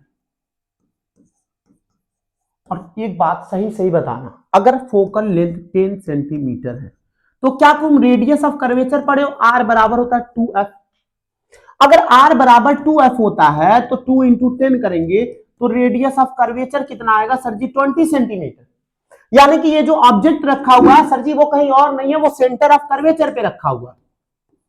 कहां रखा गया है sir ji centre of curvature पे। तो पूछ क्या रहा है, कह रहा इमेज फॉर्म। याद है तीसरा वाला केस जहां पे ऑब्जेक्ट और इमेज की पहली और आखिरी मुलाकात हुई थी, जहां पे दोनों को एक दूसरे का औकात पता चला था कि ऑब्जेक्ट इनफाइनाइट से दौड़ते हुए आया था इमेज से मिलने, लेकिन इमेज जैसे ही सेंटर ऑफ कर्वेचर पे मिला वो कहा नहीं, अब हम इनफाइनाइट पे जा रहे हैं, आप जाइए पोल के पास। यानी कि इमेज कहां बनेगा, इमेज वही मुलाकात हुई थी सेंटर ऑफ कर्वेचर पे। तो या अगर कोई ऑब्जेक्ट सेंटर ऑफ कर्वेचर पे रखा हुआ है तो इमेज भी कहां बनेगा, सेंटर ऑफ कर्वेचर पे। देखो आंसर होगा आपका डी। देख रहे हो सवाल कितना बढ़िया सवाल था, बहुत ही बेस्ट सवाल था। और ये इतना बेस्ट था कि आपको कागज कलम लेने की जरूरत ही नहीं। अगर आपको फोकल लेंथ 10 सेंटीमीटर दिया, फोकल का डबल रेडियस ऑफ कर्वेचर, और ऑब्जेक्ट भी कहां रखा हुआ 20 सेंटीमीटर, तो सेंटर ऑफ कर्वेचर पे अगर इमेज ऑब्जेक्ट रखे तो इमेज भी वही बनना है, आंसर होगा आपका सेंटर ऑफ कर्वेचर। नेक्स्ट सवाल, और ये सवाल है मेरे बाबू बहनी के लिए 16 रुपया का, 16 रुपया का सवाल है और इसी कॉन्सेप्ट पे अभी पढ़ के आए। कह रहा था radius of curvature of spherical mirror is 30 centimetre. Focal length पूछ रहा है तो आपको पता है r बराबर होगा 2f। आपसे फोकल पूछा है तो f बराबर हो जाएगा आपका r बाई 2। r कितना है आपका सर जी 30 सेंटीमीटर, तो 30/2 करेंगे, काटेंगे तो आंसर आएगा 15 सेंटीमीटर। और फिर हमारे बाबू बहनी एक नंबर बिटोर के लिए चले आएंगे। ऐसे एमसीक्यू के सवाल आते देख रहे हो कितना आसान है, एकदम कॉन्सेप्चुअल है, आप पढ़ चुके हैं सब चीजें। हाँ झूठे कह दो नहीं पढ़े हैं। नेक्स्ट सवाल है, फिर वही वाला सवाल है आपके लिए। कह रहा है focal length of plane mirror. अच्छा ये याद करने वाला चीज, प्लेन मिरर का फोकल लेंथ याद रखिएगा इनफाइनाइट होता है। प्लेन मिरर का फोकल लेंथ इनफाइनाइट होता है, ये बात याद रखिएगा, ये याद रखने वाली चीज है। क्या हो जा रहा है जी,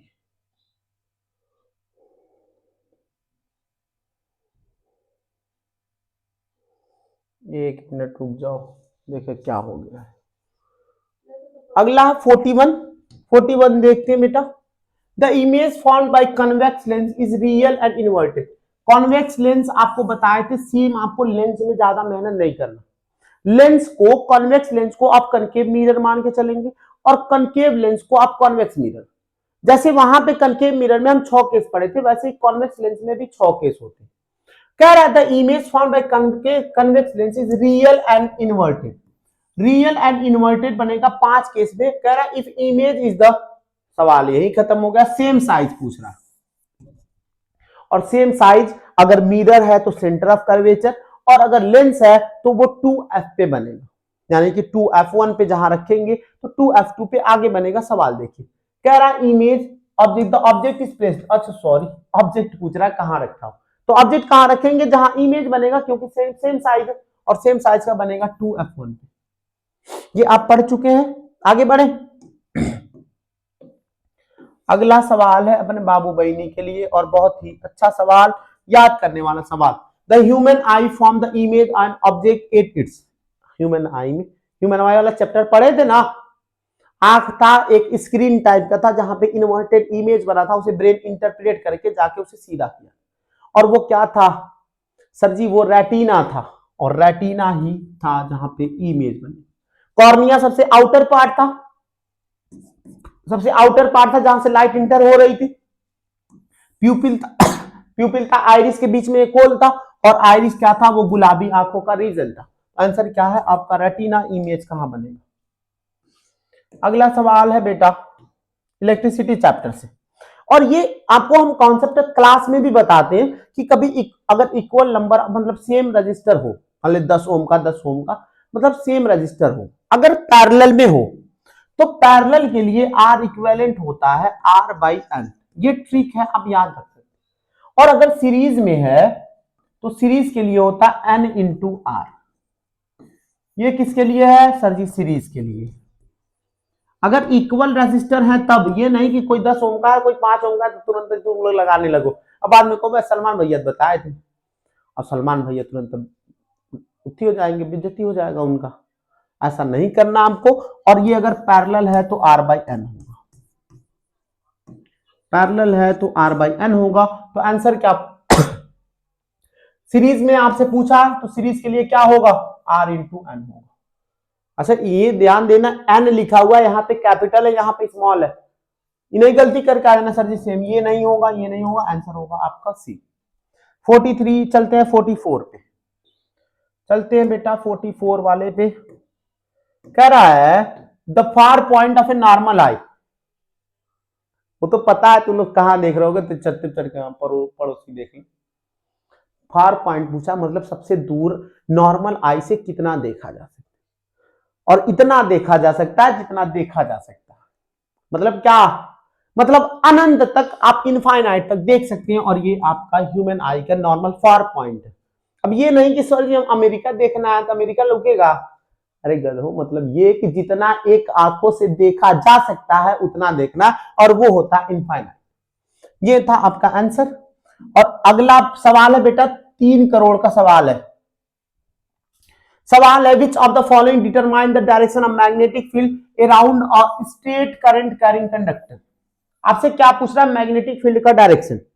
आपको जब स्ट्रेट वायर पढ़ाए थे, कहते ये स्ट्रेट वायर है, ऐसे इसमें करंट है, जिस डायरेक्शन में आपका करंट है उस डायरेक्शन में आप अपने अंगूठे को करेंगे और अपनी उंगलियों को ऐसे फेरेंगे, जिस डायरेक्शन में आपकी उंगली जाएगी वो मैग्नेटिक फील्ड होगा। और ये रूल का नाम क्या था, इस रूल का नाम था राइट हैंड थंब रूल। और ये 3 नंबर का सवाल डिटेल में आता है कि राइट हैंड थंब रूल बताइए विद एग्जांपल। तो आंसर क्या होगा, आंसर होगा बेटा राइट हैंड थंब रूल।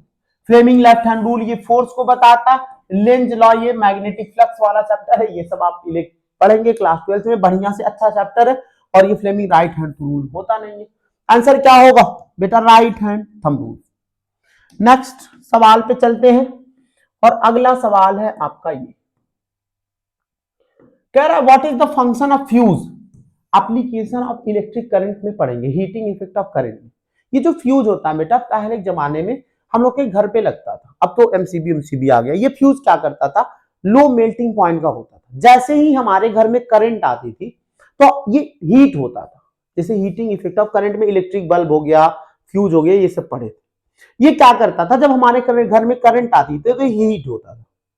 और कभी कभी ऐसा होता था कि हमारे घर में बहुत ज्यादा तेज करंट आ जाती थी, तो तेज करंट आएगी तो हमारे घर में जो चार्जर है, अप्लायंसेस है, वो खराब हो जाएंगी। तो इस वजह से इसे फ्यूज को लगाया जाता था। फ्यूज क्या करता था, जब करंट ज्यादा होता था तो मेल्ट हो जाता था, वही टूट जाता था। देख लो कितना सैक्रिफाइस कर रहा था हम लोग के लिए कि हम लोग का चार्जर वार्जर खराब ना हो, इस वजह से ये अपने आप को तोड़ ले रहा था। और ऐसे ही कुछ रिश्तों को बचाने के लिए कभी खुद की खुशी को भी आपको छोड़ना पड़ता है। सेम कहानी है फ्यूज का, ये एक हमारे प्रोटेक्टिंग डिवाइस की तरह काम कर रहा था। तो answer to increase the current ये तो गलत है, टू चेंज द वोल्टेज ये भी गलत है, टू सेव इलेक्ट्रिसिटी ये भी गलत है, to protect the circuit from overloading. Answer क्या होगा, डी।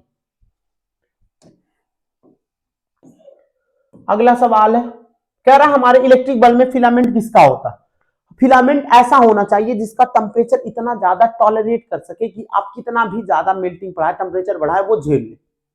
जैसे हम ही हैं, आप कितना भी दुख दर्द दे दीजिए हम झेल लेते हैं, क्योंकि हम लोग एक नहीं, वो अंग्रेजी में कहावत है, hope for the best but be prepared for the worst. आप अच्छे की उम्मीद रखिए, लेकिन आप खराब से खराब हालात के लिए तैयार रहिए कि अगर बहुत मैक्सिमम खराब हो जाएगा तो क्या होगा। इससे बेटा आप आने वाले चुनौतियों के लिए तैयार रहेंगे। अब अगर आप तुम खुद सोचो, ऊपर वाला ना करे कि आपका रिजल्ट खराब, लेकिन आप अच्छे की उम्मीद लगा के बैठे हैं कि सर 85%, 90%, 70% जो भी आए, लेकिन आप खराब से खराब चीज भी सोच लीजिए कि अगर मैक्सिमम बहुत ही खराब से खराब हो जाएगा तो क्या होगा, फेल हो जाएंगे। तो अगर आप जब तैयार रहेंगे तो जब फेल होंगे तो आपको सेटबैक नहीं लगेगा, वहां से आप उठेंगे, अपने आप को उठाएंगे आप, क्योंकि आप इसके लिए तैयार थे। समझ में आया। तो वैसे ही आपको तैयार रहना। तो वैसे ही जब इलेक्ट्रिक बल्ब की बात करते हैं तो उनमें जो फिलामेंट होता है वो इतना उसका टेम्परेचर होना चाहिए कि वो झेल सके, और उसका झेलने का कैपेसिटी होता है टंगस्टन का, और इसका मेल्टिंग पॉइंट होता है 3080 डिग्री सेल्सियस। देख रहे हो, अगर हम लोग का 50 डिग्री सेल्सियस हो जाए तो जल भुना के करिया हो जाएंगे। सोनू हमारा नहीं पहचानेगी कि आप ही हैं, बबू नहीं पहचाने, अरे आप ही हैं। इन 3080 डिग्री सेल्सियस होता और इसका होता टंगस्टन का। इसी वजह से जो हमारे इलेक्ट्रिक बल्ब में फिलामेंट बने होते हैं वो किसका बने होते हैं, वो टंगस्टन का बने। अगला सवाल कह रहा है एक पर्सन है जिसे बीमारी है मायोपिया। कौन सी बीमारी है सर जी? मायोपिया। और मायोपिया का स्कैम बताया था ना तुम लोग को, दूर से देखोगे ऐसा लगेगा हमारी क्रश आ रही है, ऐसा लगेगा आपको क्रश आ रही है, लेकिन जब पास आएगी पता चला ये तो क्रश की मम्मी है। क्यों हुआ था? क्योंकि तुम्हें दूर की चीजें नहीं दिखाई दे रही थी, केवल पास की चीजें दिखाई दे रही थी। और मायोपिया का दूसरा नाम था नियर साइटेडनेस।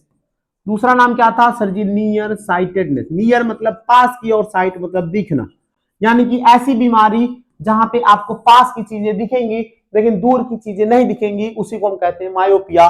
आंसर पढ़ते हैं, near by object clearly but not distinct object, पहला ही आपको मिल गया आंसर ए। नेक्स्ट सवाल, और ये सवाल है हमारे प्यारे बाबू बहनी के लिए।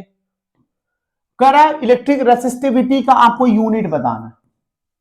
अब जब रेसिस्टेंस के बारे में पढ़ेंगे तो आपको पता है रेसिस्टेंस डायरेक्टली प्रोपोर्शनल था एल के। रेसिस्टेंस मतलब पड़ोसी जो नहीं करंट को फ्लो होने से अपोज कर रहा था, और इनवर्सली प्रोपोर्शनल था एरिया। जब इसको सॉल्व करेंगे तो आर बराबर आता रो इंटू एल बाई ए, और ये जो रो था यही था रेसिस्टिविटी, और यही बताता है कि किसका रेसिस्टेंस ज्यादा होगा किसका रेसिस्टेंस कम होगा, क्योंकि ये मटेरियल की प्रॉपर्टी। लेकिन आपसे सवाल का पूछा सर, आपसे यूनिट पूछा, तो कुछ नहीं करना, रो को यहीं पे छोड़ देते। रुक जाओ एक मिनट, रो को यहीं छोड़ देते हैं। यहां पे आर बराबर हम पढ़े हैं रो इंटू एल अपॉन ए, तो रो को यहीं छोड़ देते हैं। ए को हम इधर लेके जाएंगे तो ऊपर होगा आर इंटू ए, और एल कहां होगा? नीचे होगा। थोड़ा सा यहां आपको बता देना, इधर ये कर लिए ना, ये तो जानते ही हो जी तुम लोग। चलो यहां पे आप रो बराबर आया R into A upon L. R का यूनिट होता है सर जी ओम, एरिया का यूनिट होता है सर जी मीटर स्क्वायर, और एल का यूनिट होता है सर जी मीटर। तो मीटर से मीटर को हम काट देंगे, बचेगा क्या? ओम मीटर, तो इसका यूनिट आएगा ओम मीटर। ये है आपका यूनिट। अगर तुम यहां से भी चाहते तो ऑप्शन से भी आंसर आ सकता था, लेकिन हम पहले तुमको ये बताना चाह रहे थे कि फॉर्मूला क्या होता है रेसिस्टेंस का, वो होता आर बराबर rho into L by A. Volt तो इलेक्ट्रिक पोटेंशियल का होता, ओम रेसिस्टेंस का होता, एम्पियर करंट का। बचा क्या? Answer C. और तुम निकाल चुके हो, इतना तो होशियार हो। अगला सवाल, ये थोड़ा सा बढ़िया सवाल दिया है, अब बढ़िया देखिए। कह रहा है the splitting of white light into 7 colour on passing through a glass prism. जब हम ग्लास प्रिज्म से ऐसे व्हाइट लाइट को पास कराते हैं तो वो 7 कलर में डिस्पर्ज होता है। तो वो 7 कलर कौन है? विबग्योर। वो 7 कलर कौन है? वो है विबग्योर। कह रहा है कौन सी फिनोमिना से? अगर हम इसे देखें टोटल इंटरनल, ये तो नहीं होगा, क्योंकि ये आप टोटल इंटरनल रिफ्लेक्शन यहां नहीं पढ़े। वो जब आप लाइट वाला चैप्टर वहां पे पढ़े थे, टोटल इंटरनल रिफ्लेक्शन ह्यूमन आई वाले चैप्टर में, वो कहानी कुछ और थी, जहां एक ही मीडियम में जा रहा था और उसी मीडियम में वापस चला आ रहा। लेकिन दूसरा वाला देखते, ये स्कैटरिंग भी नहीं होगा और रिफ्लेक्शन भी नहीं। ये जो तीसरा बी वाला देख रहे हैं, एक्चुअल में ये जो वेवलेंथ देख रहे हैं विबग्योर, इनके वेवलेंथ में कुछ फर्क आता। इसका वेवलेंथ बहुत ज्यादा होता और इसका वेवलेंथ बहुत कम होता। और आप क्लास 9th में एक फॉर्मूला पढ़े होंगे, v बराबर एफ लैम्डा, यानी कि स्पीड बराबर फ्रीक्वेंसी इनटू लैम्डा। और लैम्डा को ही हम वेवलेंथ कहते हैं, जिसका जितना ज्यादा वेवलेंथ होगा उतनी ज्यादा स्पीड होगी। तो इस स्पीड के कारण ये लाल वाला तुरंत चला जाता है, लेकिन ये वायलेट वाला डेविएट हो जाता है। और इस डेविएट होने का कारण यही है क्या? Different speed of different colours in glass. अलग अलग स्पीड होता है कलर का, इस वजह से वो डेविएट होते हैं और इसी को 7 कलर में टूट जाते हैं। इसी को हम कहते हैं डिस्पर्जन ऑफ लाइट। अगला सवाल है, कह रहा है विच मिरर यूज्ड बाय डेंटिस्ट। दांत दिखाने के लिए कौन सा मिरर होता है? दांत दिखाने के लिए मैग्नीफाई करना पड़ता है, उसके लिए हम यूज करते हैं कनकेव मिरर। ये यूजेज में आते हैं, ये यूजेज में आते हैं। अगला सवाल कह रहा है the image of an object form by plane mirror, और प्लेन मिरर का एक ही फंडा हमेशा, अच्छा अगर खुद को आईने में जाओ देखने तो तुम सीधा ही तो दिखाई देते हो, ऐसा तो नहीं है कि उल्टा दिखाई देते हो, सीधा दिखाई देता। और प्लेन मिरर की एक खास बात है कि ये हमेशा वर्चुअल और इरेक्ट इमेज बनाता है। ये याद करने वाला चीज है, जो याद करने वाला चीज है उसमें समय नहीं देंगे। अगला टॉपिक, अगला पावर। कह रहा है what is the power of lens with a focal length of +25 centimetre. तुमको यहीं पे एक कॉन्सेप्ट दे रहा है, भूलना नहीं है उस कॉन्सेप्ट को। अगर कनकेव मिरर हो या लेंस हो या कन्वेक्स मिरर हो या लेंस हो, आपको कुछ बातें याद रखनी। इसका फोकल लेंथ हमेशा निगेटिव होता है। किसका? कनकेव, चाहे मिरर हो चाहे लेंस हो, हमेशा निगेटिव हो। जब कन्वेक्स की बात करेंगे तो इसका फोकल लेंथ हमेशा पॉजिटिव होगा। अब यहां पे आपसे अगर +25 सेंटीमीटर लिखा है, यानी कि ये कौन सा लेंस है सर? Convex lens. अब आपसे कह रहा है, ये हम आपको एक ट्रिक दिए, लेंस की अगर पावर की बात करें तो इसका फार्मूला होता है बेटा P बराबर 1/f, और ये होता है आपका मीटर में। अच्छा ये थोड़ा सा हटा दें आपका, ये थोड़ा सा हम हटा दे रहे हैं अपने बाबू बहनी। अच्छा याद है ना, याद कर लिए हो ना, देख लेना, हटा दे रहे। अब आपसे पावर पूछा आपसे, हमेशा फोकल लेंथ को हम किसमें लेते हैं? मीटर में। जब हम सॉल्व करेंगे तो P बराबर लिखेंगे 1/f। कितना दिया है सर जी? 25 सेंटीमीटर। सर ये सेंटीमीटर में दिया, हमें तो मीटर में चाहिए। तो इतना तो हमारे बाबू बहनी पता है कि ये मीटर में, अगर सेंटीमीटर में दिया तो इसे कन्वर्ट करने के लिए हम 100 से डिवाइड कर देंगे, और जैसे ही 100 से हम डिवाइड करेंगे तो 100 ऊपर चला जाएगा और नीचे बचेगा 25, और काटेंगे तो आंसर आएगा +4। और आगे होता है डायोप्टर, ये यूनिट होता है पावर का, इसे हम कहते हैं डायोप्टर। तो आंसर बताइए, +4 यहाँ पे आंसर। ये -4 नहीं होगा, ध्यान दीजिएगा, ये -4 ध्यान दीजिएगा, नहीं होगा माइनस, ये नहीं होगा, आंसर होगा आपका B+4 डायोप्टर। चलिए अगला सवाल, अगला सवाल है आपका बहुत ही बाबू वाला सवाल है, और कोचिंग मान लो चाहे स्कूल वाले, तुम लोग को इतना बढ़िया पढ़ाए इलेक्ट्रिसिटी कि ये सब सवाल तुमको बिना पेन उठाए करना। कह रहा है 2 resistor of 2 ohm and 4 ohm connected in parallel equivalent है।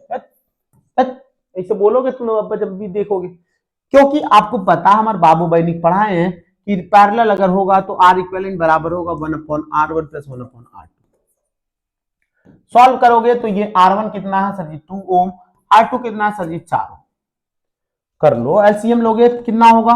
4, 2 यहां और कितना? 1 यहां, 3/4 आएगा ना? आएगा कि नहीं आएगा? अरे 4 को यहां ले जाएंगे, 2 को यहां ले जाएंगे, 6 होगा, और नीचे मल्टीप्लाई करेंगे 8 होगा, तो 2 से काटेंगे तो ये कितना आएगा? 3/4। लेकिन ध्यान देने वाली बात ये है कि ये 1/R इक्विवेलेंट है, कितना है? 3/4।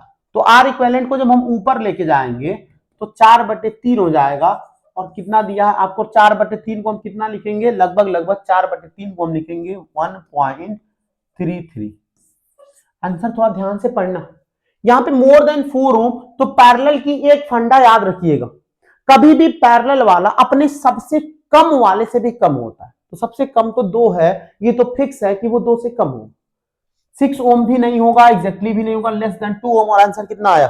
1.33। ये आपको करके बताएं, लेकिन आपको ये बात याद रखना है कि जब पैरेलल की बात करते हैं तो जो सबसे छोटा से छोटा रजिस्टर होता है उससे भी उसका R इक्विवेलेंट कम आता है, और अगर सीरीज की बात करें तो जब से बड़ा है उससे भी ज्यादा आता है R इक्विवेलेंट। तो ये बातें आप याद रखिएगा। नेक्स्ट सवाल पे पढ़ते हैं, सवाल नंबर 55। कह रहा according to Fleming left hand rule, Fleming left hand rule 4 finger point in the direction. ये जब फ्लेमिंग लेफ्ट हैंड रूल की बात करते हैं तो आपको ऐसे बनाना, ये जो 4 फिंगर है ये बताता है मैग्नेटिक फील्ड को, ये बताता है करंट के डायरेक्शन को, और फोर्स बताता है ये अंगूठा। सवाल पूछता है 4 नंबर के, अगर वो कहेगा फ्लेमिंग लेफ्ट हैंड रूल बताइए, एक दो एग्जांपल दे देगा। तो ऐसे बनाना है कि फिगर याद कर लो, हमको भी याद कर लेना, अयो याद कर लो। ये वाला बताता है फोर्स, ये बताता है आपका फोर फिंगर मैग्नेटिक फील्ड, और मिडिल फिंगर बताता है करंट। कुछ लोग का पूछा है, कह रहा फोर फिंगर बताए, फोर फिंगर किसे बताएगा, फोर्स को नहीं, क्योंकि थंब बताएगा, मैग्नेटिक फील्ड इलेक्ट्रिक करंट को मिडिल फिंगर बताएगा, इंड्यूस करंट को कोई मतलब ही नहीं है। आंसर क्या होगा, मैग्नेटिक फील्ड। चलिए नेक्स्ट, नेक्स्ट सवाल है आपका, what is the phenomena of splitting of white light into its constituent colour. अभी बताए हैं डिफरेंट स्पीड होगा, और उसका रीजन क्या है सर जी, डिस्पर्जन। उसका रीजन क्या है, डिस्पर्जन ऑफ लाइट, याद रहेगा। चलो आगे बढ़े, आगे बढ़ते हैं। अगला सवाल है, कह रहा है resistance of conductor is inversely proportional. ओहो, यही तो बताए थे, आर डायरेक्टली प्रोपोर्शनल होगा लंबाई के, आर इनवर्सली प्रोपोर्शनल होगा एरिया। क्या पूछा, रेसिस्टिविटी गलत है, एरिया ऑफ क्रॉस सेक्शन सही होगा, लेंथ भी गलत है, टेम्परेचर भी गलत है। इनवर्सली, ये टेम्परेचर की कहानी कुछ और है, ये अगर कंडक्टर सेमीकंडक्टर दिया होता तो वहां पे बात करते, केवल आपसे कंडक्टर तो दिया है, ठीक है। एरिया ऑफ क्रॉस सेक्शन याद रखिएगा। अगला सवाल 59, बायोलॉजी का लग रहा है सवाल आ गए हम। Which of the following is an example of reflex action, control and coordination का।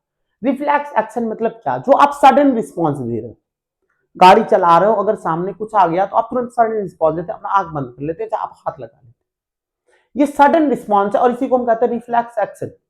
जहां पे ब्रेन के साथ, ब्रेन का कोई मतलब उतना इंपॉर्टेंट रोल नहीं है, यहां से जैसे हम कुछ छूने जाते हैं तो हमारा जो सेंसरी न्यूरॉन से जाएगा इस बार, लेकिन ब्रेन के पास नहीं जाएगा, वो कहेगा कि भैया हमारे पास समय नहीं है, हमें स्पाइनल कॉर्ड से ही आप सिग्नल दे दीजिए, और वो तुरंत स्पाइनल कॉर्ड मोटर न्यूरॉन से सिग्नल भेजते हुए कहेगा नहीं आपको नहीं छूना, आप तुरंत हाथ को हटा लेते।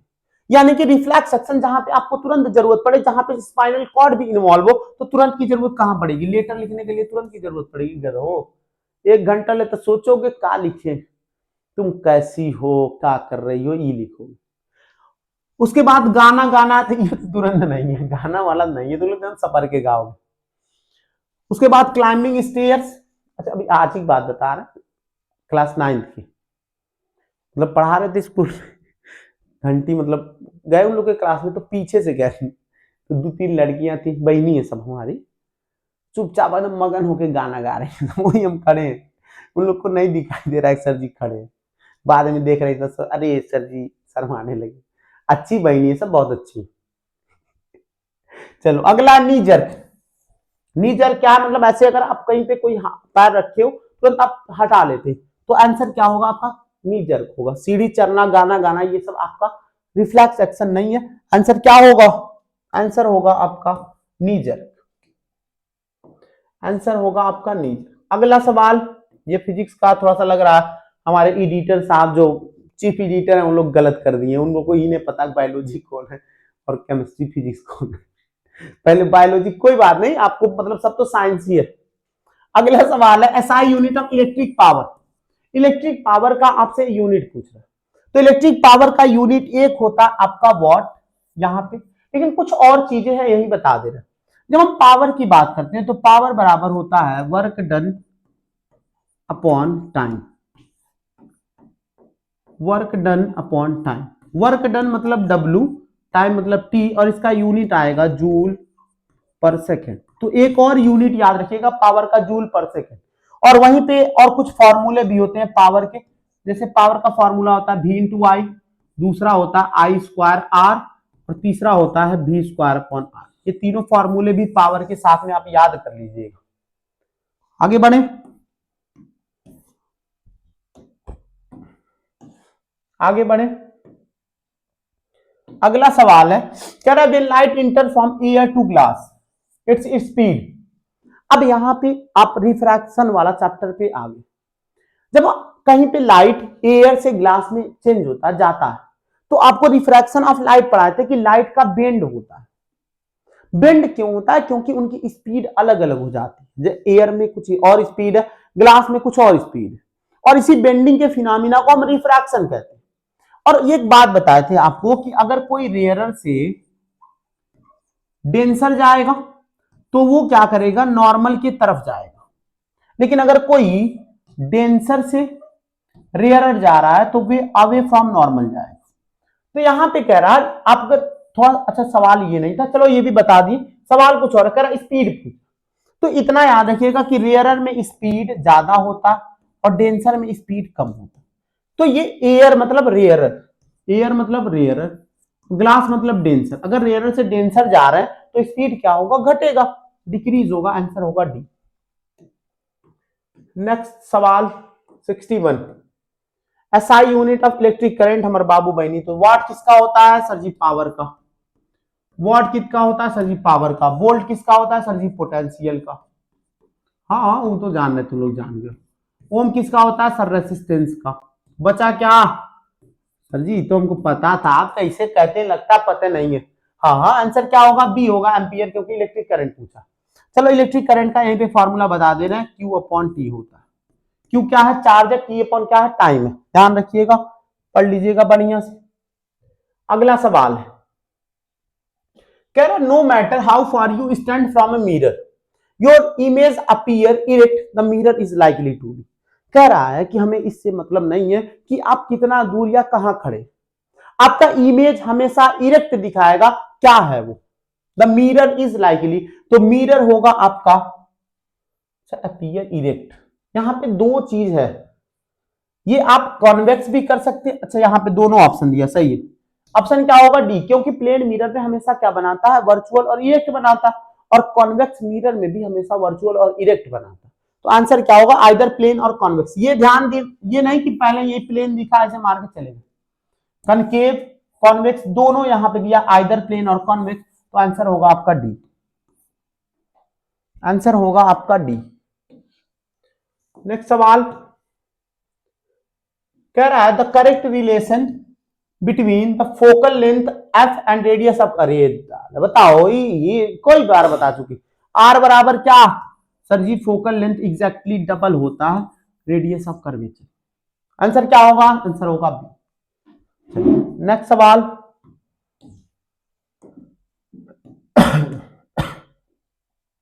to get virtual erect and magnified image of an object, the object is placed in the front of convex lens। क्या पूछा, कॉन्वेक्स लेंस पूछा और मैग्नीफाइड चाहिए। तो मैग्नीफाइड तो हर केस में बनता, कॉन्वेक्स, अच्छा सॉरी कॉन्वेक्स लेंस पूछा, और कॉन्वेक्स लेंस को हमके किसके रिलेशन में लाना, कॉनकेव मिरर के। और कॉनकेव मिरर के कितने केस थे, 6 केस थे। आपको मैग्नीफाइड पूछ रहा और वर्चुअल भी पूछा, तो वर्चुअल पूछा है तो कॉन्वेक्स लेंस है, एक ही केस है ये। और वो कौन सा है सर जी, जब ऑप्टिकल सेंटर और फोकस के बीच में रखेंगे तभी केवल वर्चुअल बनेगा। बाकी 5 केस में चाहे आप इनफाइनाइट रखिए, चाहे बियॉन्ड 2f1 रखिए, चाहे 2f1 पे रखिए, चाहे बिटवीन f1 और 2f1 रखिए, चाहे f पे रखिए, ये पांचों केस में हमेशा आपको रियल मिलेंगे। केवल एक केस ऐसा होगा जहां पे वर्चुअल मिलेंगे, वो है जब ऑप्टिकल सेंटर और फोकस के बीच में रखेंगे। At the principal focus of lens, ये तो गलत है, फोकस पे नहीं रख सकते क्योंकि इनफाइनाइट में मिलेगा। At the distance twice of the focal length, ये भी गलत है, इनफाइनाइट भी गलत है। Between optical centre of lens and first principle focus, answer होगा आपका डी।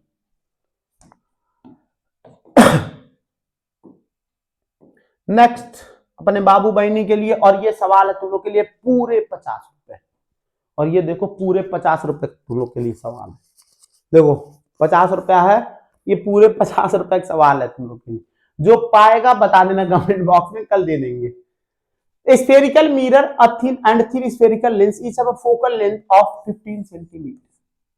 कह रहा था मिरर एंड लेंस। आप लोग सोच रहे होंगे सर जी कंफ्यूज नहीं करना है का आप, कि सर जी फोकल लेंथ दे के आपसे मिरर पूछ रहे, लेंस भी पूछ रहे। तुम लोग को गधों बताए थे अभी कुछ टाइम पहले, कुछ क्षण भर पहले, कि जब कॉन्वेक्स लेंस होगा उसका फोकल लेंथ, चाहे कॉन्वेक्स लेंस हो चाहे कॉन्वेक्स मिरर हो, हमेशा पॉजिटिव होता है, और कनकेव मिरर हो चाहे कॉनकेव लेंस हो हमेशा निगेटिव होता है। यहां पे लिखा है 15 सेंटीमीटर। 15 मतलब पॉजिटिव है, और पॉजिटिव मतलब चाहे मिरर हो चाहे लेंस हो वो कॉन्वेक्स होना चाहिए। और आंसर क्या होगा आपका, आंसर होगा बोथ कॉन्वेक्स, क्योंकि कनकेव का क्या होता है, निगेटिव होता है। The mirror is concave and convex, ये भी गलत है।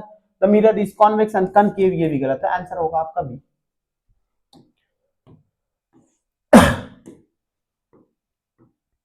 अगला सवाल कह रहा है an object is kept at 2f distance in front of a convex lens, the image from, ओहो ले भैया, ये आपका कॉन्वेक्स लेंस है। कह रहा है यहाँ पे 2f पे इमेज रखी और 2f किसके बराबर था मिरर के? Sir ji centre of curvature के।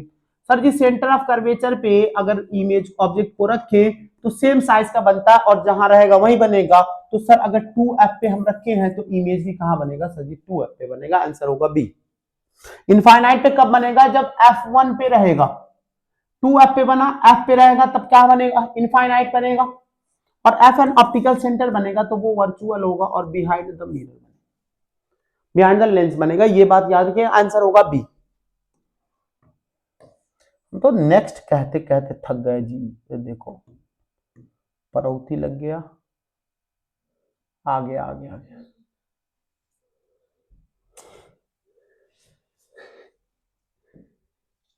नेक्स्ट है बेटा आपका 67। कह रहा which device is used for measuring potential difference.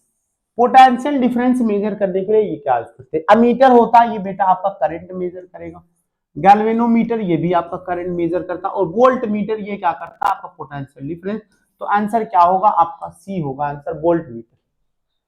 Next है आपका 68 सवाल, बढ़िया सवाल है। Power the focal length of convex lens is 1 metre, its power will be. ओहो, कॉन्वेक्स लेंस है तो कॉन्वेक्स लेंस का सर जी फोकस क्या होगा? सर जी +1 होगा। और इस बार आपको मीटर दे दिया, कुछ बदलने की कह रहा है कि बाबू हम एकदम बनाए हैं, बने बनाए आपको खाना है। हमारे बाबू बहनी केवल फॉर्मूला याद रखना, P बराबर 1F। किसमें? मीटर। P बराबर 1, F कितना दिया? इस बार मीटर दिया है तो एक से एक काटेंगे तो आंसर आएगा +1 डायोप्टर और आंसर होगा आपका बी। नेक्स्ट 70, फिर वही पावर वाला, क्योंकि एमसीक्यू में बेटा मैक्सिमम आपको पावर वाले सवाल देता है। आप क्लास 10th में है, आपको पावर के, रेडियस ऑफ कर्वेचर के ऐसे ही सवाल आपको एमसीक्यू में मिलेंगे। तो अगला सवाल कह रहा है power of lens is 2.5 dioptre, focal length and nature. Nature तो तुम लोग गधो माइनस देख के पता चल जाना चाहिए कि कौन सा लेंस होना चाहिए। सर जी कॉनकेव। अब कॉनकेव लेंस में आपको दो है, एक 4 सेंटीमीटर दिया, एक 40 सेंटीमीटर, तो लगाते हैं। फॉर्मूला क्या है? P बराबर सर जी 1/f। 1/f को मीटर मिलेंगे। हम क्या f को अगर उधर लेके जाए तो 1/p होगा। आप कहेंगे जी सर, जब 1/p लिखेंगे तो 1/p कितना है? सर जी -2.5। कितना है? -2.5। जब हम f को ऐसे लिखे 1/-2.5 तो थोड़ा सा बढ़ाते हैं।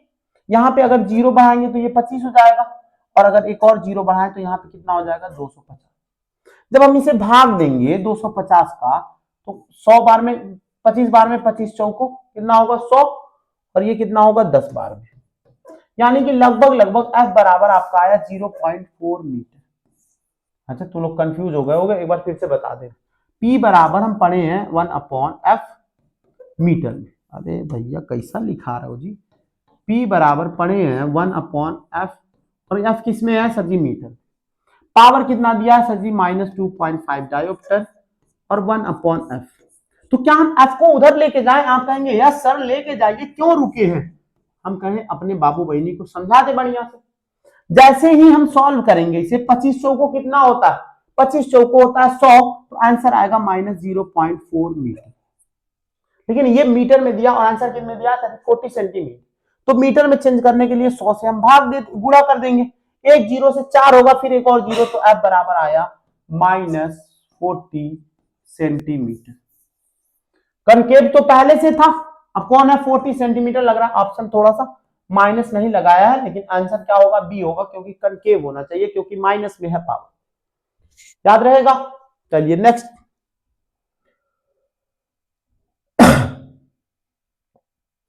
नेक्स्ट देखते हैं 70। Refractive index of diamond. Diamond का रिफ्रैक्टिव इंडेक्स याद करने वाला चीज है 2.42। 2.42 याद रखिएगा, ये याद करने वाला सवाल है। अगला सवाल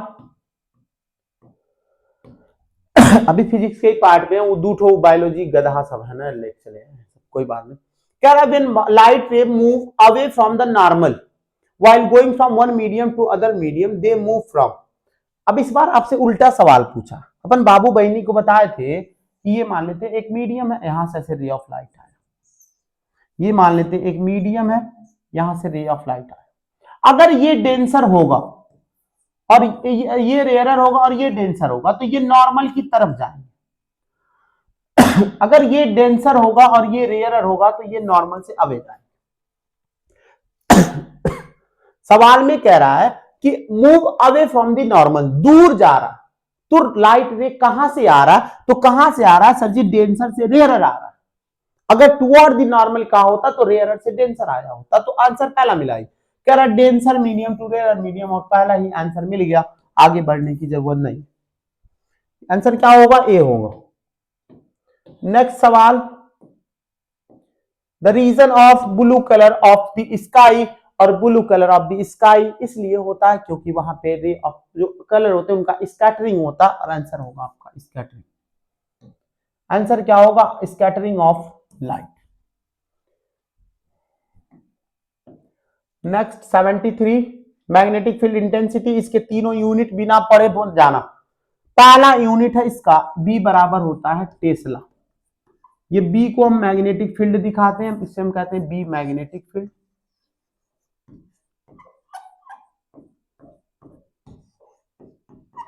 पहला यूनिट है टेस्ला, दूसरा यूनिट है इसका वेबर पर मीटर स्क्वायर, और तीसरा यूनिट यहां से आता है जो हम फोर्स पढ़े, F बराबर बी इंटू आई इंटू एल। ओहो मार एकदम लीपा पोती कर दे रहे हैं। F बराबर पढ़े हैं बी इंटू आई इंटू एल।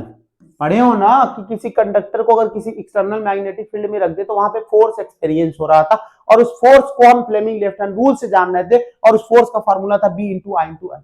अगर हम जब यहां से यूनिट निकालें तो बी बराबर हम लिख सकते हैं F upon I into L. Force का यूनिट क्या होता है सर जी, न्यूटन। करंट का यूनिट क्या होता है सर जी, एम्पियर। लेंथ का होता है यूनिट मीटर, और ये तीसरा यूनिट है न्यूटन पर एम्पियर मीटर। यहाँ पे एम्पियर मीटर स्क्वायर दिया, गलत होगा, ये आपका सही है, ये आपका गलत है, और ये भी आपका गलत है। ये तीनों यूनिट याद रखना, मैग्नेटिक फील्ड वाले चैप्टर से, मैग्नेटिक इफेक्ट ऑफ करंट में, एमसीक्यू में ये सवाल पूछता है, चाहे आपसे टेस्ला दे दे, चाहे वेबर पर मीटर स्क्वायर दे दे, चाहे न्यूटन पर एम्पियर मीटर दे दे, चाहे ऑल ऑफ दिस दे दे, तो तीनों को आप जोड़ लें, याद रहेगा। चलिए नेक्स्ट सवाल कह रहा है focal length of convex mirror is 10 centimetre. बाबू वाला सवाल है, 10 दूना 20, तो आंसर कितना होगा, क्योंकि आर बराबर आप पढ़े 2f, आर बराबर पढ़े 2f। नेक्स्ट सवाल 75, the magnetic field inside long straight solenoid current. जब सोलेनॉइड की बात करते हैं बेटा तो ये होता है आपका सोलेनॉइड। एक इंसुलेटिंग कॉपर वायर होता है जिसे हम इंसुलेट करके, एक होता है नॉर्थ और एक होता है साउथ। जब हम मैग्नेटिक फील्ड की बात करते हैं तो मैग्नेटिक इफेक्ट ऑफ करंट वाले चैप्टर में पढ़े हैं प्रॉपर्टीज ऑफ मैग्नेटिक फील्ड। अगर अंदर की तरफ बात करें तो अंदर जाता है साउथ से नॉर्थ, और बाहर जाता है नॉर्थ से साउथ। अंदर की तरफ साउथ से नॉर्थ, बाहर जाता है नॉर्थ से साउथ, अंदर जाता है साउथ से नॉर्थ और बाहर जाता है नॉर्थ। ऐसे जब हम बनाएंगे तो एक हमें मैग्नेटिक फील्ड मिलता है। पूछ रहा है आपसे इनसाइड, अंदर पूछ रहा है, तो अंदर एक चीज आप देख रहे हैं ऐसे बन रहा है, अंदर एक यूनिफॉर्म मैग्नेटिक फील्ड मिल रहा है जहां पे स्ट्रेंथ सबका बराबर है, ना कहीं कम हो रहा है ना ज्यादा। अगर यहां देखेंगे तो यहां कहीं कम है कहीं ज्यादा, लेकिन इस वाले में देखेंगे तो यूनिफॉर्म मैग्नेटिक फील्ड मिल रहा है। आंसर पढ़ते हैं क्या लिखा, ये जीरो, ये तो गलत है,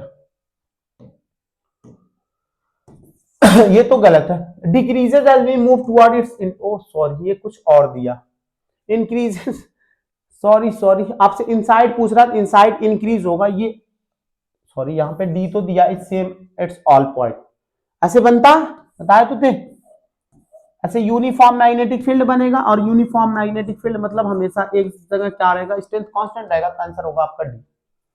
चलिए नेक्स्ट अगला सवाल है बेटा, the changing in focal length of eye lens is caused by the action of. नहीं बताए थे, अगर आपको ऐसे देख रहा हो, ऐसे देखना, तो आपके जो सिलियरी मसल्स होते हैं वो क्या करते हैं, कभी कॉन्ट्रैक्ट करते हैं, कभी रिलैक्स होते हैं, और क्या करते हैं फोकल लेंथ को कभी कम करते हैं, कभी ज्यादा करते हैं। तो किसके एक्शन से होता है, वो होता है सिलियरी मसल। अगला सवाल लड़कियों के लिए सवाल है, कह रहा है कि नहीं लड़कों के लिए, अब समय बदल गया है, अब लड़कियां खाना नहीं बनाएंगी, अब लड़के बनाएंगे। अब तुम लोग घर के काम करो, पढ़ना लिखना तो है नहीं, कैसे बढ़िया तुम लोग अब घरे खाना वाना बनाओ, कपड़ा वपड़ा धो लो, बर्तन वर्तन धो लो और आराम से हाउस हस्बैंड बनो। अब हमारे बाबू बनेंगे हाउस हस्बैंड, अपना गोल बना लीजिए, अब हमें बनना हाउस हस्बैंड, क्योंकि पढ़ना तो है नहीं। अब हमारी छोरियां, हमारी लड़कियां, हमारी बहनी बहुत आगे जा चुकी हैं, और इतना आगे जा चुकी हैं गधों कि समय बदलने वाला, हम लोग हाउस हस्बैंड बन जाएंगे। ये नहीं करो, पढ़ो लिखो। कह रहा while cooking the bottom of vessels is getting blackened, कभी कभी खाना अगर बनाते हैं तो हमारे बर्तन के नीचे काले हो जाते हैं। वो काला होना क्यों होता? पहला है food is not cooked completely, ये तो गलत है। खाना अच्छे से नहीं पकेगा तो बर्तन क्यों काला होगा? नाराज नहीं होगे, जाओ जी तुम खाना सही से नहीं बना रही हो, हम तुमसे नाराज होकर काला हो जा रहे हैं। नहीं, ये नहीं होगा। अगला है the fuel is not burning completely, ये सही है आपका। इनकम्प्लीट कंबस्टन हो रहा है, इस वजह से वहां पे ब्लैक हो रहे हैं, वेसल्स क्या हो रहे हैं? ब्लैक हो जा रहे हैं। अगर कंप्लीट होता तो भी नहीं ब्लैक होता, हमें CO2 और H2O मिल जाते। तो आंसर क्या होगा? आंसर होगा आपका B, the fuel is not completely burn. चलो आगे बढ़ो, कर लेंगे ना बी वाला। अगला सवाल है 78। अब आते हैं, शायद बायोलॉजी आ गया। कह रहा है which of the following is a component of human excretory system. Excretory system मतलब क्या था? रिमूवल ऑफ वेस्ट मटेरियल, जो हम खराब चीजें थी उन्हें हम बाहर निकाल रहे थे, उसका कंपोनेंट पूछा। नेफ्रॉन होगा, पहला वाला ही आ गया। विलाई कहां पाया जाता है? सर जी स्मॉल इंटेस्टाइन में। चलो ये बता दे रहे हैं सब। विलाई कहां पाया जाता है? सर जी स्मॉल इंटेस्टाइन में। ये फिंगर लाइक स्ट्रक्चर होता है जो एब्जॉर्प्शन में मदद करता है, ऐसे फिंगर लाइक स्ट्रक्चर, ऐसे ऐसे ऐसे, ये एब्जॉर्प्शन में मदद करता। ब्रोंकियोल्स ये कहां पड़े थे? लंग्स में मिलता। एल्वियोलाई ये सैक लाइक स्ट्रक्चर होता है, एक्सचेंज होता है O2 एंड CO2 का। तो आंसर क्या होगा? सर जी नेफ्रॉन होगा, क्योंकि structural and functional unit of kidney है जो एक्सक्रेटरी सिस्टम में काम आता है। नेफ्रॉन का स्ट्रक्चर पढ़ लेना, बहुत ही इंपॉर्टेंट है। हाँ जी तुम लोग, चलो ठीक है, जो आ रहा है पढ़ो। कह रहा the image formed by concave mirror is real, inverted and same size of object. Same size, same size पूछने का मतलब सीधे कहां आएगा? सेंटर ऑफ कर्वेचर पे। और अगर लेंस पूछता तो वो कहां होता? 2F पे होता। अगला सवाल 81। 80 which plant hormone is primarily responsible for the inhibition of growth and wilting of leaf? Inhibition of growth, growth को कौन रोक रहा? तो एक होता, एक हार्मोन आपको पढ़ना जो ग्रोथ को रोकता है, वो है आपका FCC-K6। ये क्या करता है? इसे प्लांट इनहाइबिटर भी कहते हैं, क्योंकि ये ग्रोथ को रोकता है। और इसका एक और नाम है स्ट्रेस हार्मोन। कितना लोग को तो सुकून मिल गया। अरे सर जी चलिए, कोई तो ऐसा हार्मोन बना है जो हमारे स्ट्रेस को दूर करेगा। प्लांट के स्ट्रेस की बात कर रहा है, और भी वो वाला स्ट्रेस नहीं। उसको पानी की कभी कमी हो जाती है तो वो क्या करता है? स्टोमेटा को क्लोज कर देता है ताकि आपका पानी लॉस ना हो। ऐसे ही जैसे तुम लोग अगर भटक जाओ तो कभी कभी 2-4 थप्पड़ मार देते हैं। मारते इसलिए हैं कि हमारे बाबू बहनी की लॉस ना हो और कुछ पढ़ लिख के DM कलेक्टर बन जाए, जिंदगी में कुछ कर ले। आंसर क्या होगा? FCC-K6। अगला सवाल है आपका, in the human heart which chamber pumps oxygenated blood to rest of the body. आपको पता था, ये आपको डबल सर्कुलेशन पढ़ाए थे। ये लंग्स था, एक बार यही पढ़ लो, हार्ट था, और ये बॉडी टिश्यू था। एक बार बस रिकैप करा दे रहे। ये हार्ट में 4 चैम्बर थे। एक था आपका राइट ऑट्रियम, एक था आपका लेफ्ट ऑट्रियम, एक था आपका राइट वेंट्रिकल, और एक था आपका लेफ्ट वेंट्रिकल। यहां से क्या हो रहा था? Blood, oxygenated blood left atrium में आया, और यहां से लेफ्ट वेंट्रिकल में। लेफ्ट वेंट्रिकल से ब्लड जाता था बॉडी टिश्यू के पास, और ये जो ऑक्सीजनेटेड ब्लड लेके आता था वो कौन लेके आता था? Pulmonary vein. लेफ्ट वेंट्रिकल से कहा? Body tissue. फिर O2 देता था, CO2 लेके वेना केबा यहां जाती थी राइट वेंट्रिकल, और यहां से जाता था लंग्स के पास। तो आपसे कह रहा है कि ऑक्सीजनेटेड ब्लड को रेस्ट ऑफ द बॉडी, यानी कि बॉडी के पास कौन लेके जा रहा है? तो वो लेके जा रहा है आपका लेफ्ट वेंट्रिकल। वहां से डॉर्सल एरोटा लेके जाता है। ये चीज आप पढ़ चुके। अगला सवाल, फंक्शनल यूनिट ऑफ किडनी। अभी जस्ट 5 मिनट के अंदर बताएं कि फंक्शनल यूनिट किडनी का कौन है? यूरेटर ये तो नहीं होगा, पाइप होता। न्यूरॉन ये तो नर्वस सिस्टम का। एल्वियोलाई ये लंग में। ये आंसर होगा आपका बी, नेफ्रॉन। नेफ्रॉन होगा आपका आंसर। अगला सवाल है, जेनेटिक से बढ़िया सवाल है। ओहो, जेनेटिक से बढ़िया सवाल है आपका। कह रहा है, a cross between tall pea plant TT and short pea plant TT result in a progeny. जब हम किसी टॉल का ड्वार्फ के साथ रिएक्शन कराते हैं, मतलब क्रॉस कराते हैं क्या करोगे, केमिस्ट्री फिजिक्स पढ़ाते पढ़ाते रिएक्शन ही रिएक्शन याद आते। ये आपका होता है टॉल, जिसे हम डोमिनेंट होता है, और ये रेसेसिव होता है जिसे हम ड्वार्फ कहते हैं। जब इनका हम क्रॉस कराते हैं तो F1 जनरेशन में हमें एक गैमेट यहां से मिलेगा, एक गैमेट यहां से, और ये आपका आएगा टीटी। और ये ऑल आर टॉल होते, सब टॉल होते, सब टॉल होते हैं। तो आपसे कह रहा है cross between tall pea plant and short pea plant result in a progeny. आपसे F1 की बात नहीं की है तो आप सीधे कहेंगे कि टॉल प्लांट होगा, सब टॉल प्लांट होगा। लेकिन अगर यहीं पे थोड़ा सा आपको आगे बताएं, जैसे F1 जनरेशन में आपको ये मिला, F2 जनरेशन में हम सेल्फ क्रॉस कराते हैं। सेल्फ क्रॉस कराएंगे तो हमें मिलेगा एक ये, और दो हमें मिलेंगे ये ऐसे, और एक मिलेगा हमें ये। इसका जब हम रेशियो देखेंगे तो अगर फिनोटिपिक बाहर से देखने में अगर जो हमें रेशियो मिलता है उसे हम फिनोटिपिक, 3 आपको मिलेंगे टॉल और एक मिलेगा आपको डॉल।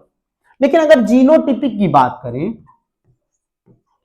जीनोटिपिक रेशियो की बात करें तो वो होता है अंदर से जीनेटिक कॉम्बिनेशन की बात, तो वो होता है आपका 1:2:1। ये मोनोहाइब्रिड क्रॉस का रेशियो याद रखिएगा, जीनोटिपिक होता है, ये फिनोटिपिक होता है F2 जनरेशन में। तो आंसर क्या होगा, आंसर होगा टॉल प्लांट, आंसर होगा टॉल प्लांट। अगला सवाल, the process by which plant loose water in the form of vapour.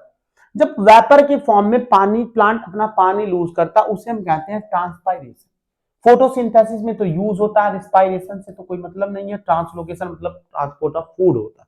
Answer क्या होगा, ट्रांसपायरेशन। अगला सवाल है आपका, कह रहा है the breakdown of pyruvate to give carbon dioxide water and energy takes place. जब हम रिस्पायरेशन की बात करते हैं तो हम दो पढ़ते हैं, एक होता है एरोबिक रिस्पायरेशन और एक होता है एनएरोबिक रिस्पायरेशन। एरोबिक रिस्पायरेशन में ग्लाइकोलिसिस, ग्लूकोज का ब्रेकडाउन होता है पायरुवेट में, वो होता है साइटोप्लाज्म। लेकिन जब साइटोप्लाज्म में पायरुवेट मिल जाता है, पायरुविक एसिड, तो उसे लेके जाते हैं हम माइटोकॉन्ड्रिया में, और माइटोकॉन्ड्रिया में हमें मिलता है CO2 H2O और साथ में एनर्जी मिलती है। लेकिन वहीं पे अगर एनारोबिक की बात करेंगे तो वो दोनों प्रोसेस कहां होता है, वो साइटोप्लाज्म में होता है। लेकिन आपसे कह रहा है the breakdown of pyruvate to give carbon dioxide and water and energy. इसका मतलब कौन सा रिस्पायरेशन हो रहा, इसका मतलब सर जी एरोबिक रिस्पायरेशन हो रहा, और एरोबिक कहां होगा, ये होगा माइटोकॉन्ड्रिया में। आंसर होगा आपका बी। चलिए आगे बढ़े, नेक्स्ट सवाल है, अगला सवाल है 86 सवाल है, फिर वही which are the following example of involuntary action. Involuntary मतलब जो हम अपनी इच्छा से नहीं चाहते, अपने आप हो जाएगा, जैसे किसी से प्यार अपने आप हो जाता है। हाँ, पढ़ाई तो तुम लोग से अपने आप होगा नहीं, वो तो जब तक तुम्हारे घर वाले कहे न करे फलनवा लेकिन ये दिनवा भर 10 घंटा पढ़ दिया, तब तक जाके तुम लोग कहीं सब 2 घंटा किताब खोलते हो। कह रहा इनवॉलंटरी क्या, वॉकिंग अपने हिसाब से चलेंगे, ईटिंग अपने हिसाब से खाएंगे, रीडिंग, अच्छा ये तो तुम लोग को लगता है एक्सेप्शन करना चाहिए, ये रीडिंग वाला तुम लोग को इनवॉलंटरी में लेके जाना चाहिए, क्योंकि तुम लोग अपने मर्जी से पढ़ते नहीं। आंसर क्या होगा, हार्ट बीट होगा। ये दिल का धड़कना आपके हिसाब से नहीं धड़केगा, वो अपनी मर्जी से धड़केगा, और किसके लिए धड़कना है, कितना धड़कना है, ये आप डिसाइड करिए। आंसर क्या होगा, हार्ट बीट। चलो अगला सवाल है 87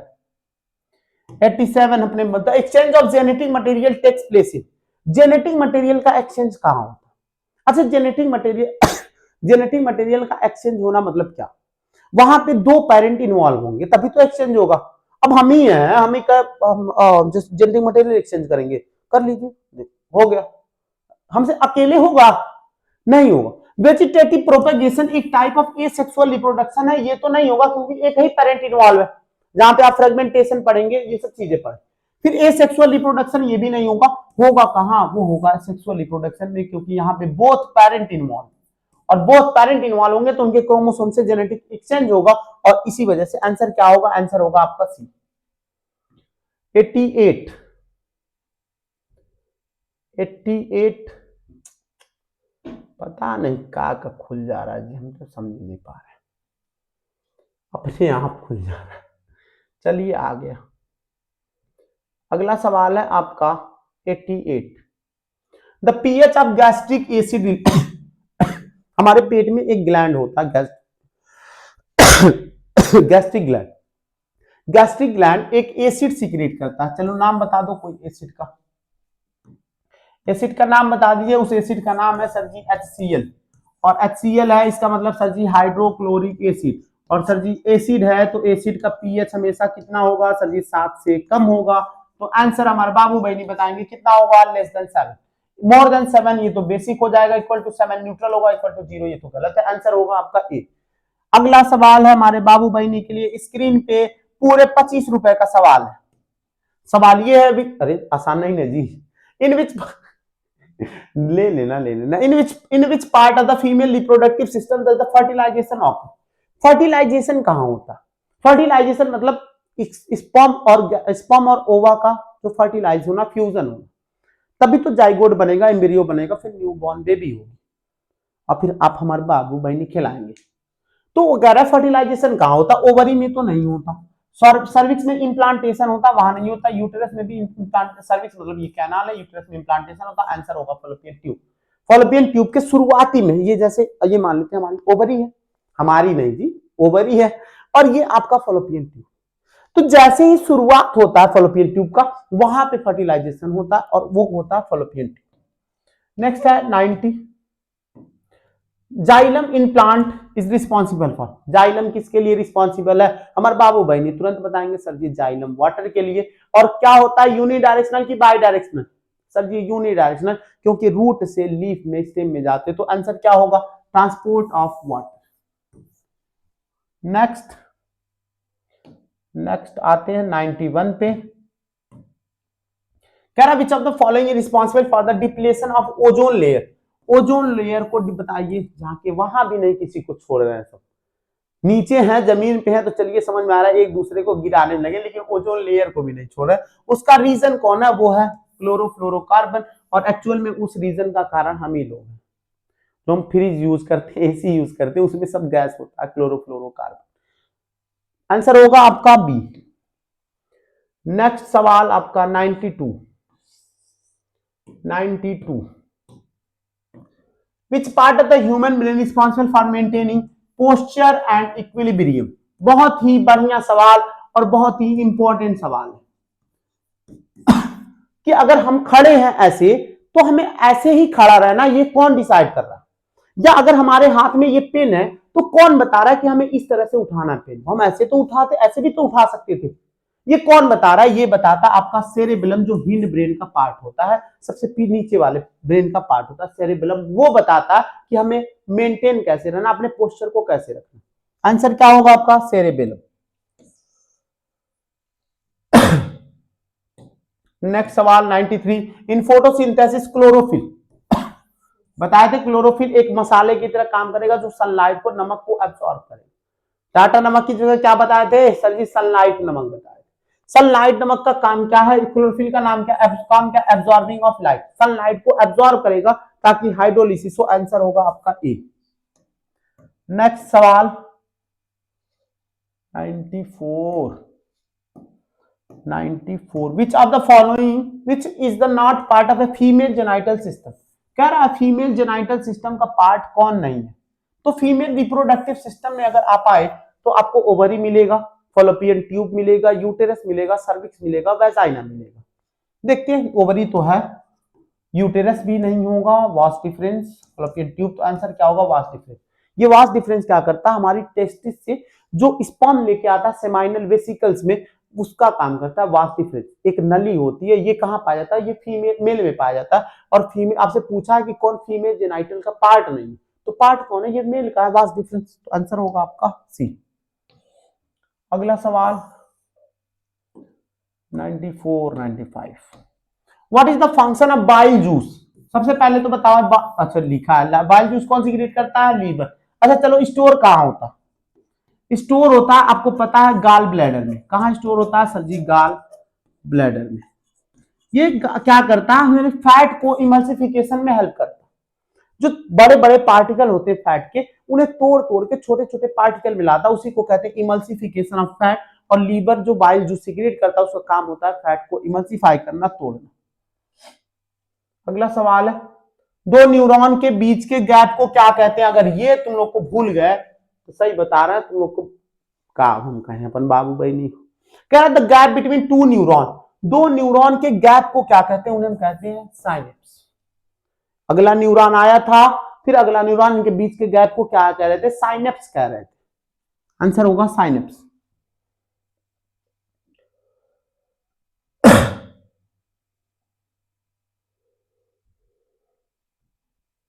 अगला सवाल है आपका, vegetative propagation refers to the formation of new plant from. Vegetative propagation, vegetative propagation मतलब क्या? प्लांट से जैसे फ्रेगमेंटेशन हो गया तो ये सब चीजें कहां से बनती है? ये सब चीजें बनेंगी आपका vegetative propagation refers to the formation of new plant. Flower, fruit and seed, seed से तो नहीं होगा, ये तो आप काट दीजिए क्योंकि हम वेजिटेटिव प्रोपेगेशन पढ़ रहे हैं। Stem, root and leaves, stem, flower and fruit. अच्छा चलिए, ये थोड़ा सा डाउट है, छोड़ दे रहे हैं हम, कमेंट बॉक्स में इसका आंसर लगा देंगे, पता नहीं डाउट लग रहा है इसमें। वेजिटेटिव प्रोपेगेशन छोड़ दीजिए, इसे छोड़ दीजिए। नेक्स्ट पे बढ़ते हैं, अगला सवाल है, which gland is known as master gland? Master gland कौन है? मास्टर ग्लैंड होता है बेटा पिट्यूटरी ग्लैंड। और मास्टर ऑफ मास्टर ग्लैंड पूछे, जो पिट्यूटरी ग्लैंड को कंट्रोल करता है वो होता है हाइपोथैलेमस। थायराइड ग्लैंड कहां पाया जाता है? हमारे नेक रीजन में। ये कौन सा हार्मोन सीक्रेट कर रहा था? थायरोक्सिन। और थायरोक्सिन हार्मोन कैसे सीक्रेट होगा? आयोडीन से। ये एड्रेनल ग्लैंड, ये एड्रेनालिन हार्मोन फियर फ्लाइट के लिए यूज हो रहा था। पैंक्रियाज ये क्या सीक्रेट कर रहा था? कौन सा हार्मोन? इंसुलिन और ग्लूकाजोन, जो ब्लड शुगर लेवल को कम और ज्यादा कर रहा था। तो आंसर इसका कौन होगा? इसका होगा पिट्यूटरी ग्लैंड। चलिए अगला सवाल कह रहा है, in a food chain the third trophic level is always. पहला ट्रॉपिक लेवल तो कौन होगा? पहला ट्रॉपिक लेवल प्रोड्यूसर होगा। दूसरा कौन होगा? वो होगा हर्बीवोरस। और तीसरा कौन होगा? वो होगा कार्निवोरस। भाई पहला ट्रॉपिक लेवल कौन है? प्रोड्यूसर। दूसरा सेकंड ट्रॉपिक लेवल पे जब जाएंगे तो वहां पे आपको हर्बीवोरस मिलेंगे, गाय हो जो घास भूस खाते हैं। तीसरे पे आपको हमेशा कार्निवोरस मिलेंगे। कार्निवोरस मतलब ये जो फर्स्ट और सेकंड टॉपिक लेवल पे आपको डिपेंड हो, तो आपसे थर्ड टॉपिक लेवल पूछ रहा है। पहला पे हर्बीवोरस, ये तो सेकंड हो गया। प्रोड्यूसर ये तो फर्स्ट हो गया। डीकंपोजर्स कोई मतलब है कार्निवोरस। आंसर क्या होगा? B. In a food chain the third topic level is always occupied by. ठीक, आंसर होगा बी।